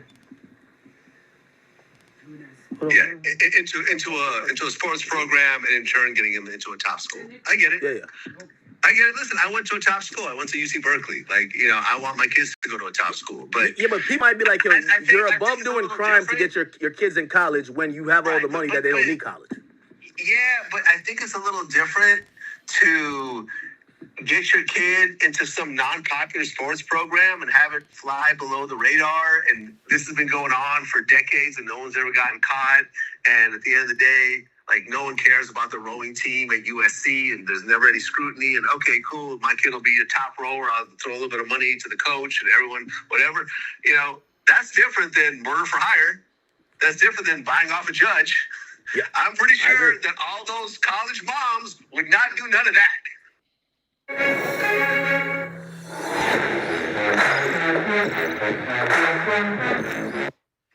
What they were doing seemed very below the radar and innocent. And I mean, listen, one of them went to jail for it, so I get it. It is a crime. I get it. But I think they looked at it as okay. Vlad, the majority of what Rock Nation is accused of seems innocent and below the radar. Like they're not like they're little Dirk. Like, yo, don't put no credit cards on my thing while they murder their op. Like there's mad. I talk crazy about Rod Nation all the time. Like again, yeah, there's a couple weird trucks that pop up. Don't know if it's them, but. Like I haven't came on here and said, yo, I had an attempt on my life. Like they're not that stupid, but that's what I made fun of in the tweet. I said that there was an attempt on Tory's life, and you know who paid for it. Nah, bro, there's a story behind that. Tory was trying to talk to this guy's girlfriend. Yo, listen, if I have life in prison, and I managed to somehow, and I'm a pedophile doing life in prison, and I somehow finagled the system to find a girlfriend on the outside. And now this R&B superstar shows up, and now she's potentially not going to rock with me anymore because of him. I can see why I'd want to kill Tory. I get it. I've already killed someone already. What, they going to give me double life? I'm already here. Not that much of a penalty. Does that make a lot more sense than Jay-Z paying for that hit? Doesn't it? Hold on. Doesn't it? I never said that Jay-Z actually paid for it. Right. What I'm saying is that I do think if we're going with patterns of what we've seen that Roc Nation, and again, maybe not Jay-Z himself, but the company that Jay-Z owns, Roc Nation has a heavy incentive to make Meg look like a victim. It's on the individual. A heavy incentive? Not a heavy incentive. I don't agree. I don't agree. Megan is not a big money maker for Roc Nation. Sorry. No. I would think a heavy incentive. No, there's not a heavy incentive. Some incentive, but not a heavy incentive. Okay, well, depending on what you call. There's a heavy incentive to make the NFL deal work. Okay, I get that. All right, well, here's the thing. It's a heavy incentive situation. Okay. Megan Thee Stallion is not. Well, here's the thing. So the deal that they got with the NFL was 5 years for $5 million. Yes, it's tremendous power. We get that. Hold on. Wait. Let me make this point. It doesn't matter. I know. But let me make this point. Tremendous amount of legacy on top of that. I don't think Jay-Z's legacy has anything to do with Megan Thee Stallion. But let me make this point. It's reported and speculated that they at least spent like maybe $2 to $3 million on a civil suit just to silence people who's speaking against her. I think that's heavy enough. If you're down to spend millions of dollars, are you down to spend millions of dollars for if you don't have a heavy incentive? Or you're saying Jay-Z Are they spending it? No, wait. You're making assumptions here. Did they spend the money or did Megan personally spend the money? Because Megan has the type of money to pay for these types of lawyers, as you and I do. Vlad, right? I'm literally telling you that I'm in the deposition with them, that I've spoken to a lawyer that you give credit to all the time. I've consulted him about them trying to get a second deposition. They reviewed the first one and they said, hey, listen, based on all the people I want to call, this deposition, at least they know what Quinn Emanuel books and rates for an attorney per hour. That's at least $100,000 just for my deposition. This is a top lawyer in the land saying it that you have respect for. They have spent millions of dollars and they got a judgment of $59,000. Is that, now I know you want to say that's just Meg wasted money, but in that same deposition, I have the footage. I will make sure when we sit down, I want you to watch it for yourself, that you could say, why are they in real time say, send this to the CEO of Roc Nation instead of the person who you think seemingly would be paying for it, which is Meg Thee Stallion. But she is business connected to the CEO of Roc Nation. Like, this is not a stretch. So you don't think? So you don't think they have a financial incentive then? So there is a financial incentive. So you're agreeing? I think there is, but there's not a financial incentive to the point where you're going to risk your freedom over it. No, I didn't say they risk their freedom over it. What I'm saying is that they are interested in Meg looking like a victim. Now, whatever means they take, and you know, again, there's so much to go down the weeds with this. If you look into the case with that same CEO we're talking about, right? That's the one who eventually cooperated against the cartel back when her boyfriend at the time was like selling drugs. Then she became the CEO of Roc Nation later. She has a current case versus her own daughter. Her own daughter is echoing everything I'm saying. So here's the thing. Okay, maybe Nicki Minaj is a complete kook. I bet. Maybe the girlfriend of Colin Kaepernick, she's just out there. She's salty because her guy sucks at quarterback. Yeah, okay, maybe academics, he's just reading too much into it. And when he sees in a deposition that's legal, where he's under oath, where he knows he can't lie, he sees the lawyer say, send this to the Roc Nation. It's just completely coincidence. But what about the daughter It's not of the same a person? coincidence. There's an established business relationship between Megan and Desiree. It's not a there's no coincidence here. Okay, so we've established that Let me ask you the a question. Let me business ask you a of question. Rock Hold on, Nation hold on. is Let me ask also you a question. You don't think, for example, when Snoop Dogg was on trial for murder, you don't think that there was messages passed on to Suge Knight over what was happening? Your health deserves more than guesswork. At Pronuvo, our whole body MRI scans for hundreds of conditions. Because Suge and to Dr. Dre, who both were co-owners of the label, We almost of done, course, bro. they have an artist. and want to know what's here- happening legally with the artist. It's not a stretch here. It's totally normal. No, and I agree with you. But if you then said to me, do you think that Death Row helped pay for Tupac's legal case without us knowing that? I would probably say yes. I'm talking about Snoop. No, absolutely. No. But it's in any situation. Atlantic Records, when it came to T.I., they put up money for bail.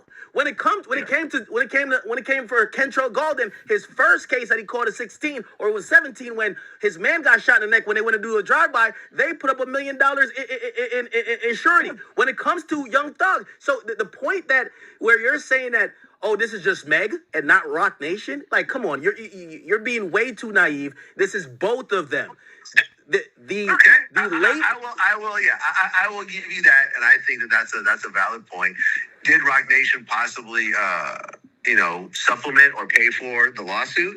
Possibly. And probably use whatever influence or whatever they could, maybe legal or not. I don't think it accomplished anything in the grand scheme of things.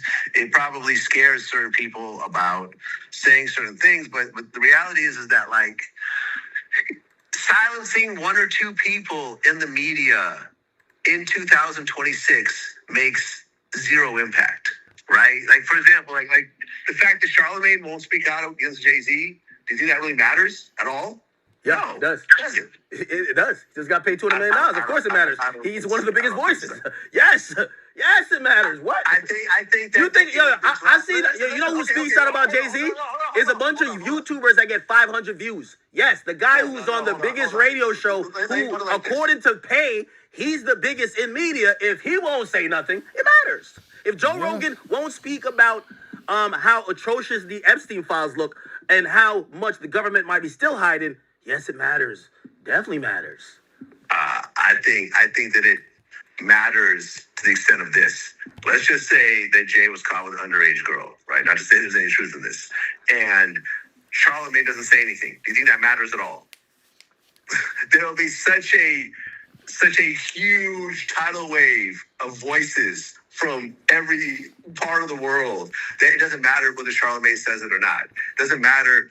Does it matter that Charleston White doesn't go on Vlad TV anymore? No, Charleston is still doing fine. He's still making money. He still has fans, whatever else. He might even have more fans because I didn't put him on. Like, who knows? Like, it doesn't The really argument matter. isn't if Charlamagne speaks about it or not. The argument is, are people valid or stupid for either believing that certain things maybe need more conversation? Like, this is what I say. And I'm a guy, I like Trump. I told you this. I like Trump on his first joint and the second joint. I'm always honest. His name was up in the Epstein files. I think he should get investigated too. I think he should get investigated. I think Jay-Z should get investigated. I don't even think Pusha was really on none, but investigate him too. That's my thing. There's nobody above it. So when it comes to, like, Jay, I'm saying there is a little bit too much where we are like, yo, this guy. And I don't think it's just a bunch of losers who probably are jealous that he's the winner in all of this because he's a billionaire. I think people kind of know that, hey, maybe this motherfucker got away with some shit. And the way we get to the point with Epstein is asking questions. Remember, it's only a couple months ago, the same Department of Justice said to us, they ain't no files. So the people were asking questions. They look like idiots. There's no files. We gave it to you all already. You've seen it all. Couple months later, 3 million files. Who was right? It just depends on what we know at what time. I'm saying, this is my motto of today's stream. Trust your gut. Hey, listen, I'm not disputing certain things. Was Tory convicted? Yes. Was Tory appeal denied? Yes. Is there actual fact that and proof that we know at this time that the judge are paid off? No.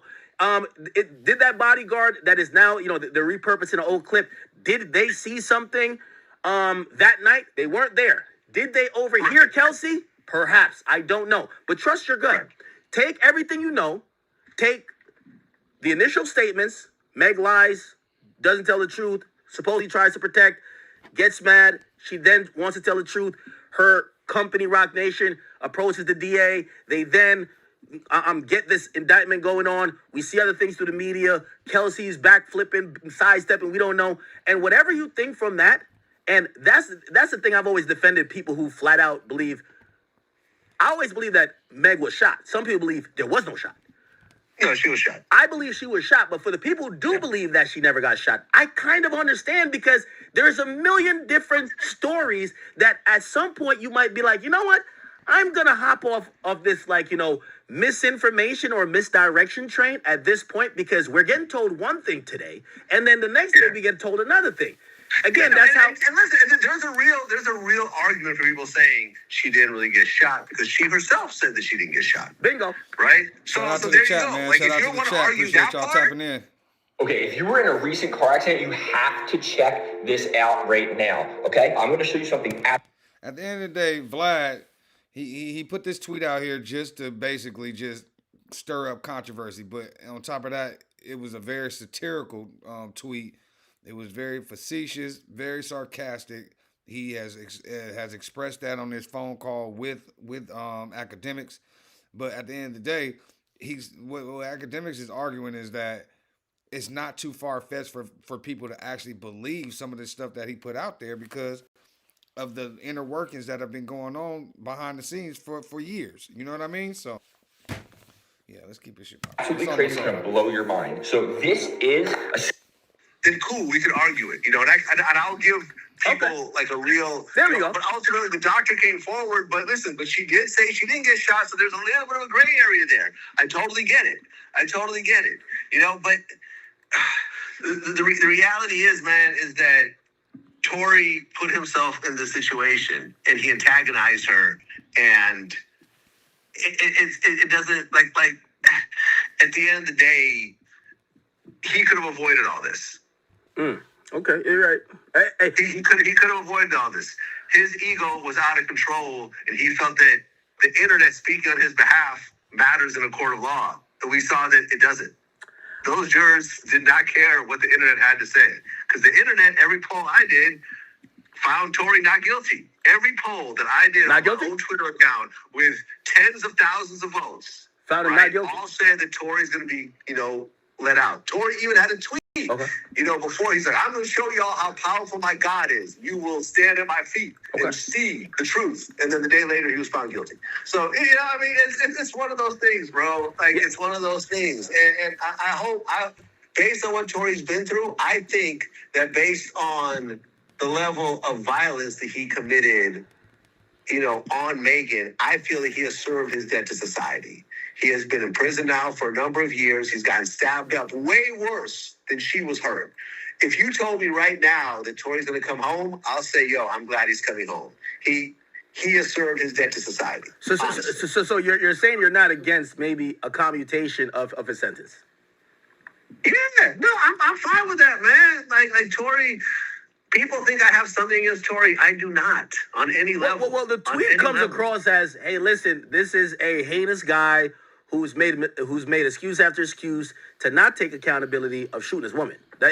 And he deserves jail. So your tweet doesn't say, hey, listen, justice was served, but this guy is getting an unfair shake. He's locked up, high profile. He's getting stabbed up. He's probably, at this point, given the fact he's been locked up a few years, he should probably get out. That's not how the tweet read. The tweet read, keep this motherfucker locked. J and M. No. The tweet read is he's locked up for a reason, and it's not because of Jay-Z. Right? That's how the tweet actually reads. And listen, Sneeko called me first, and the first thing I said on Sneeko's, live is exactly what I'm telling you. This whole thing is ridiculous. I still feel the same way I feel, but at the end of the day, Tory getting let out now, I think, is be more than fair. And I'm actually surprised that Megan doesn't feel the same way at this point. Like, look, okay, you shot me in the foot, but you got stabbed the fuck up. You almost died. Megan never almost died. You know, she was twerking like a week later. You know, so at the end of the day, man, like I hope everything works out. I hope that people see both sides of it, and I hope that some people realize, you know, something. Vlad just showed me that I was kind of stupid this whole time. You know? I really hope some people feel that way. Well, do you Shout out to the chat, man. We got 10 over here on maybe YouTube a possible right now, belief that because this is one of the conspiracy theory, right? Hey, your label is so. By the way, there's been many cases for many different rappers, right? We don't see their label this much involved, even if they have a financial incentive. But perhaps, like for example, Alamo is the label that signs Lil Durk.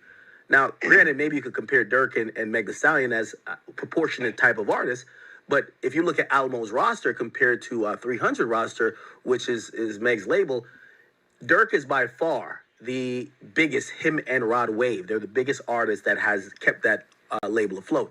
They're not in court supporting him, and even if they've had another artist that was a victim, they're not in court. Hold on a second. Durk is not the victim. Okay, well, they've had other artists that have been victims on major labels where they're not that incentivized.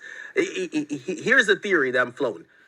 Is it possible that this was probably seen on a business level by the label that was going to, at that time, she was only managed by them.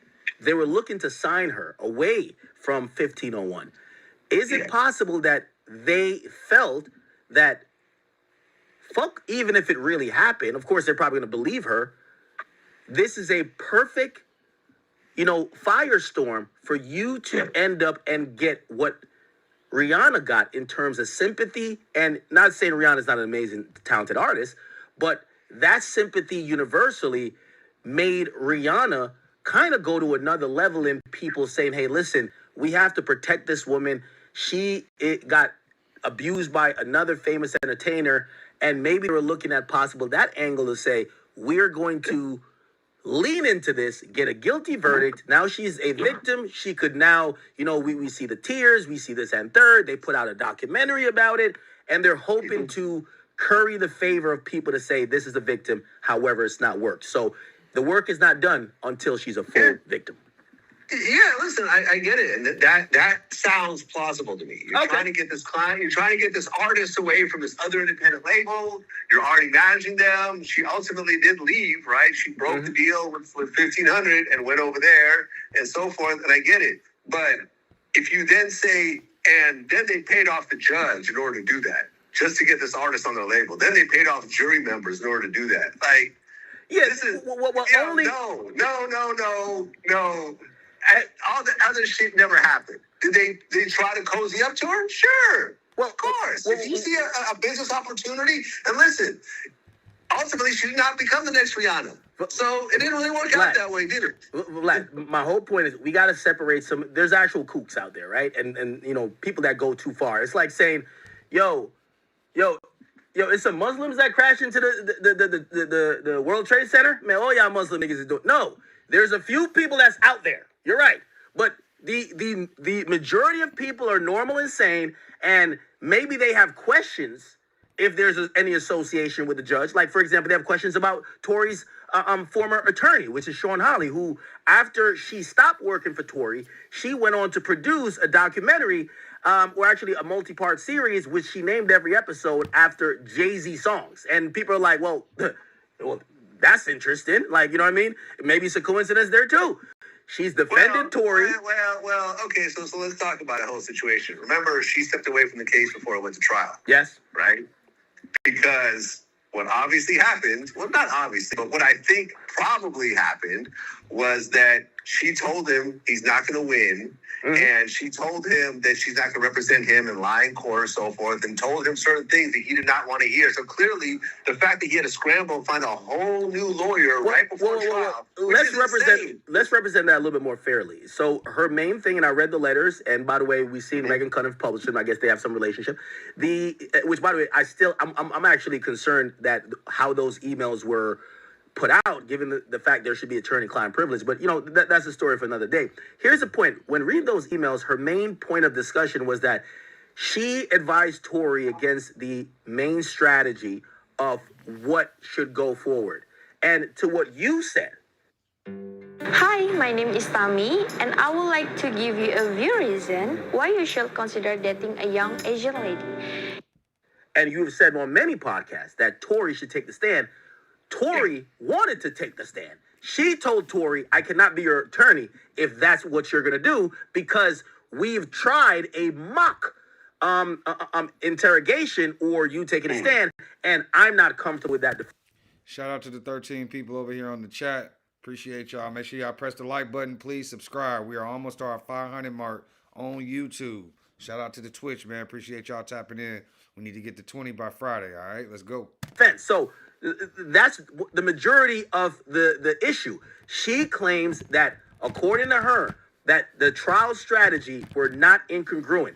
Tory was down to get up there and speak for himself, and she felt that's not the case, and also pushing blame on other people was not the case as well. So they disagreed on trial strategy. Not that because you made it sound like Tory just, she wasn't down to lie with Tory. No, this is trial strategy. No, listen. Yeah, I mean, you're right. So your explanation makes perfect sense, and I get it. So clearly there was a falling out, so the two of them are not cool anymore. So if she's kind of like a fuck you too, Tory, you don't know this kind of shit that Tory said behind closed doors to her and so forth. Ultimately, he got to the lawyer and ended up not taking a stand anyways. Right? So you're right. Using But the again, strategy regardless. Going back to coincidences, is it coincidental that the lawyer who quits over trial strategy does a documentary and names every episode after the guy who heads up the company that is representing the artist, and that CEO is in court? Is it coincidence? I think it's petty. I think that's what it is. I think it's a level of pettiness that I can respect, that 50 Cent can respect, and to the whole petty community that I feel I am one of the one of the leaders of. I respect that petty move right there. That's Tom Petty and the Heartbreakers right there. That's petty wop. I think that's what that is. Do you think that somehow Jay paid her to lead Tory down the wrong lane, and she's nodding back to him by naming those chapters after songs of his? Like that's a stretch. It's a stretch. Well, do you want to know what I really think? It's there. What do you really think? So, if for anyone who does a series, especially you're still doing series built for linear TV, even though I think this was going to be on a streamer, which is Netflix, Peacock, or one of those, you're doing deals far out, right? You're not just getting a deal done in a week, producing and putting the stuff out immediately.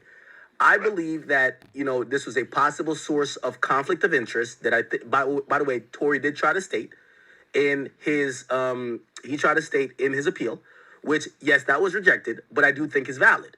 If my lawyer, whether being petty or not, was maybe behind the scenes having a business deal done or being negotiated with a company that represents the person I'm going to criminal trial with, I think that could put them in a very interesting place. Hey, if you go forward with this, so you never know. Maybe the lawyer is like, hey, listen, we have a slight disagreement, but we've seen cases where the legal team, and we heard it with Mark Agnifilo. He said, me and Diddy disagreed with the trial strategy. They stayed as his lawyer. So maybe that was the reason that Sean Hawley said, you know what? I got a better opportunity over here. We're not in full agreement here. Hey, right now we're at the last steps before trial. Fuck it. I'm hopping off this train for my own personal benefit. Who knows? Who cares about a Sean Hawley documentary or whatever the case is? But Jay-Z and them could be like, hey, if we could fuck up his legal strategy by giving her some deal she can't refuse that has nothing to do with law, yes, that's tactics. Yeah. That's the invisible hand. Yeah. But it might be I think Vlad's looking at it like, yo, bro, you're Alex Jones. I mean, there's a lot of conclusions you're jumping to get to that finish line. And listen, at the end of the day, if it's ever proven, that'd be interesting. And then I would say, wow, there really was some real manipulation happening by Jay-Z. If he really got her, Tory's lawyer off the case last minute like that by offering her a TV deal of some sort. By the way, shit. All right, I get the it. TV show was on That's Hulu, real. and it was called, the entire thing was called Reasonable Doubt, and every episode was named after a Jay-Z song. Yeah, man. Listen, and I like if that comes out later on, and they find emails and they find wire transfers and whatever else or Bitcoin, because one of the things I said was like I started playing around in the comments, right, in the replies, and they're like, how much did you get paid? I got paid $10K, then $50K during the trial. They paid me Bitcoin so they couldn't trace it. I was like, you can trace Bitcoin. I'm like, yeah, I guess you can. I don't know. I don't own any. I'm just making all the stuff along the way. So, people could, have you ever heard of the term cognitive dissonance? Yeah, absolutely. Cognitive dissonance, for people that don't know, when you have an idea and you're absolutely sure about it, and then something comes along to disprove your idea, cognitive dissonance means that you excuse that one thing and work your other answers around it. I've accused people who believe in numerology of that, because they'll pick and choose with the numbers to go with whatever narrative. Again, I'd agree with you a little bit on that with cognitive dissonance. Yeah, people want to believe this Jay-Z mafia thing so badly that when I came forward and I put this out, they were like, oh my God, finally, all my questions have been answered. I know. Right? I know. And listen, I've had people that, people like Tory call me up and he's upset. He's like, yo, what you're doing isn't sarcasm. You didn't put the wink at the end, whatever. I'm like, no, it is sarcasm. You ain't gonna tell me how comedy's gonna be laid out. This is my version of comedy. I interview comedians. I have a comedic bent to what I do. And this is my version of comedy right here. And to me, the comedy part was people's responses. And there's literally like 100,000 responses based to my tweet or, across all the different platforms. So, this is my thing. And I get it. Some people are not gonna get it. Rock Nation has not contacted me. They don't care. They would have contacted me by now if this was the problem. They care, but you've done their bidding. Yeah, exactly. So when you've done, this is something I think they would have paid me $250,000 to do, right? I'm serious. Damn it, man! I could have got paid for this. No, I'm serious. Rock, I'll do another one for you. I think they would have done that. I'll do it for 100. I think they would have done that for me to say, hey, this is all a joke, and all you guys who believe it, you're idiots. I only put this up to call you idiots. Because what this happens is now, like, by the way, there's no actual serious outlets running this as some serious shit. They're saying he jokingly does this, he made fun of this. And this is why. But every outlet has run this, bro. Like, this is everywhere. Yeah, but again, everywhere, which really surprises me. I'm like, I honestly, when I wrote that, I thought, this will get like maybe, I don't know, 20, 30K impressions and people go on with their day. I did not think this was going to happen. If I don't know, if some of the intellectual minds who, number one, they're concerned about misinformation and they're concerned about potential, again, maybe the people you're really trying to intend to confuse or, play up to, which are the stupid people. If they said, hey, listen, okay, the joke is over, would you delete it, that it's not still confused? I'm not gonna lie to you. There were people that hit me with this. I got woken up on my sleep for your tweet. And that only happens if someone dies. If someone hits the bat signal, someone's dead in hip hop. And I'm sleeping. It was yesterday. Listen, I'm single and carefree on Valentine's Day. I'm sleeping in my bed alone. I'm sleeping like Patrick the Starfish. I'm just laying there. And I get woken up. And I'm now thinking, well, it's not my dog, so it's not an intruder. You know what I mean? It's not this, so it's not that. And then I look at my phone that's like just jumping all over the place. And I'm like, oh my God, who died? And I grab the phone and it's 17 messages. Have you seen this? Get on live. Hey, what do you know? I won't even, let me tell you this. Hip Hop Police hit me up about this shit. I have a close relationship with them, by the way. Wait. Yes. Did NYPD hit you up about this? Yeah, not in an investigation. I'm cool with the guys. When I go in town, brother, people are going to think it's some cop shit. No. They monitor everything with, events, and they make sure people are not killing each other. It's too dense in New York. So I'll let you know, when I go to, Barclays or something, I let hip-hop cops know I'm coming to town, right? Why? that they could relay information back to me to say, hey, just to let you know, Lil Baby, Meek Mill, everybody you don't like is gonna be there. We have credible info on it. If you want to go there and it's gonna be an issue, we're not your security. Good luck. That's kind of how they move. You know, this idea that hip hop cops just like, fucking, set people up. They're usually there to make sure these dudes don't kill each other. If you think about the amount of people that's in New York that could have killed each other. Anyway, like one of the guys, they hit me up and they said, is any of this thing true? Now, granted, I'm not sure if I said yes, they'd be like, all right, we're gonna look into it. I'm not sure. But yeah, they're intrigued. Everybody's intrigued. What the fuck? Yeah, man, my phone is blown up more over this than I think damn near anything else. Like, and this isn't even my biggest tweet. My video game tweet is at like 25 million. I just checked. But every celebrity I know has hit me up. Like literally. Hey, everybody. Could you after watching the Bad Bunny, his story. If you're serious about landing a legit remote job right now, stop wasting time on mainstream job boards. Those platforms have millions of applicants flooding in every day, and yours can easily get lost. Instead, try something better. I recommend remotejobs.io. Every listing there is... Well, all right, y'all. We just went through that whole video. He had a very lengthy conversation with Vlad on the phone, debunking what he was saying, but basically, he's just telling y'all to not believe everything that y'all read. You know what I'm saying? You got to go and do your own research. And if it really, what you call is that important to you, then you'll do it. You know what I'm saying? Other than that, you're just going to listen to whatever else is popping up on the screen and just take it for what it is. And that's why the internet always wins, because it ain't enough people that got enough energy that want to sit there and try to prove what they got saying to be wrong. You know what I'm saying? It's a lot of work, man. It's a lot of work. Anyways, man, y'all make sure y'all press that like button. Please share, subscribe. We are almost to our 500 mark here on YouTube. If you guys want to support the channel, please hit that link that is tagged or pinned at the top of the chat, www.alldayeverydayllc.net. Happy Black History Month. Just dropped the Black History Month sweater and t-shirt. So when y'all get a chance, go check it out. Feel me? Celebrate Black History Month, February 2026. I made it on Tuesday, February 3rd. You know what I'm saying? 10:24 at night with some nighttime-ish. Anyways, you see it right there. Got the 80 ED on the wrist right there. And then on the other side, it got the circle stitched in. It's not just like a weird little print. It's the actual stitching. And then on the back, got the ADED, all day, every day. If you didn't know, got the 3-panel hoodie, so that way your stuff don't stick straight up and down like a triangle. You know what I mean? Yeah, we don't like that. Anyway, so that's that. And then we also have the Black History Month t-shirt,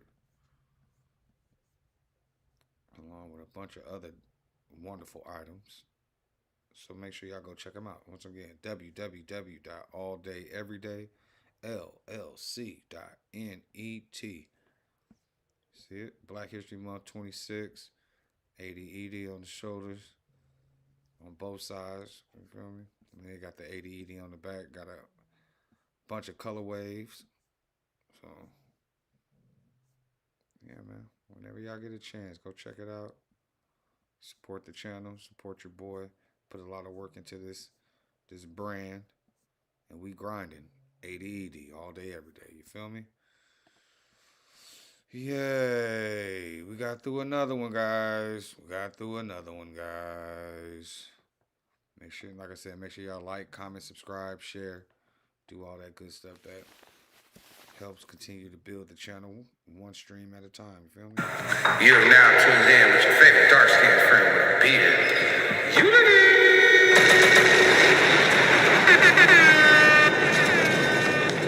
All of that. All right, man. One love. I'll see y'all tomorrow. Happy Tuesday over there on the East Coast.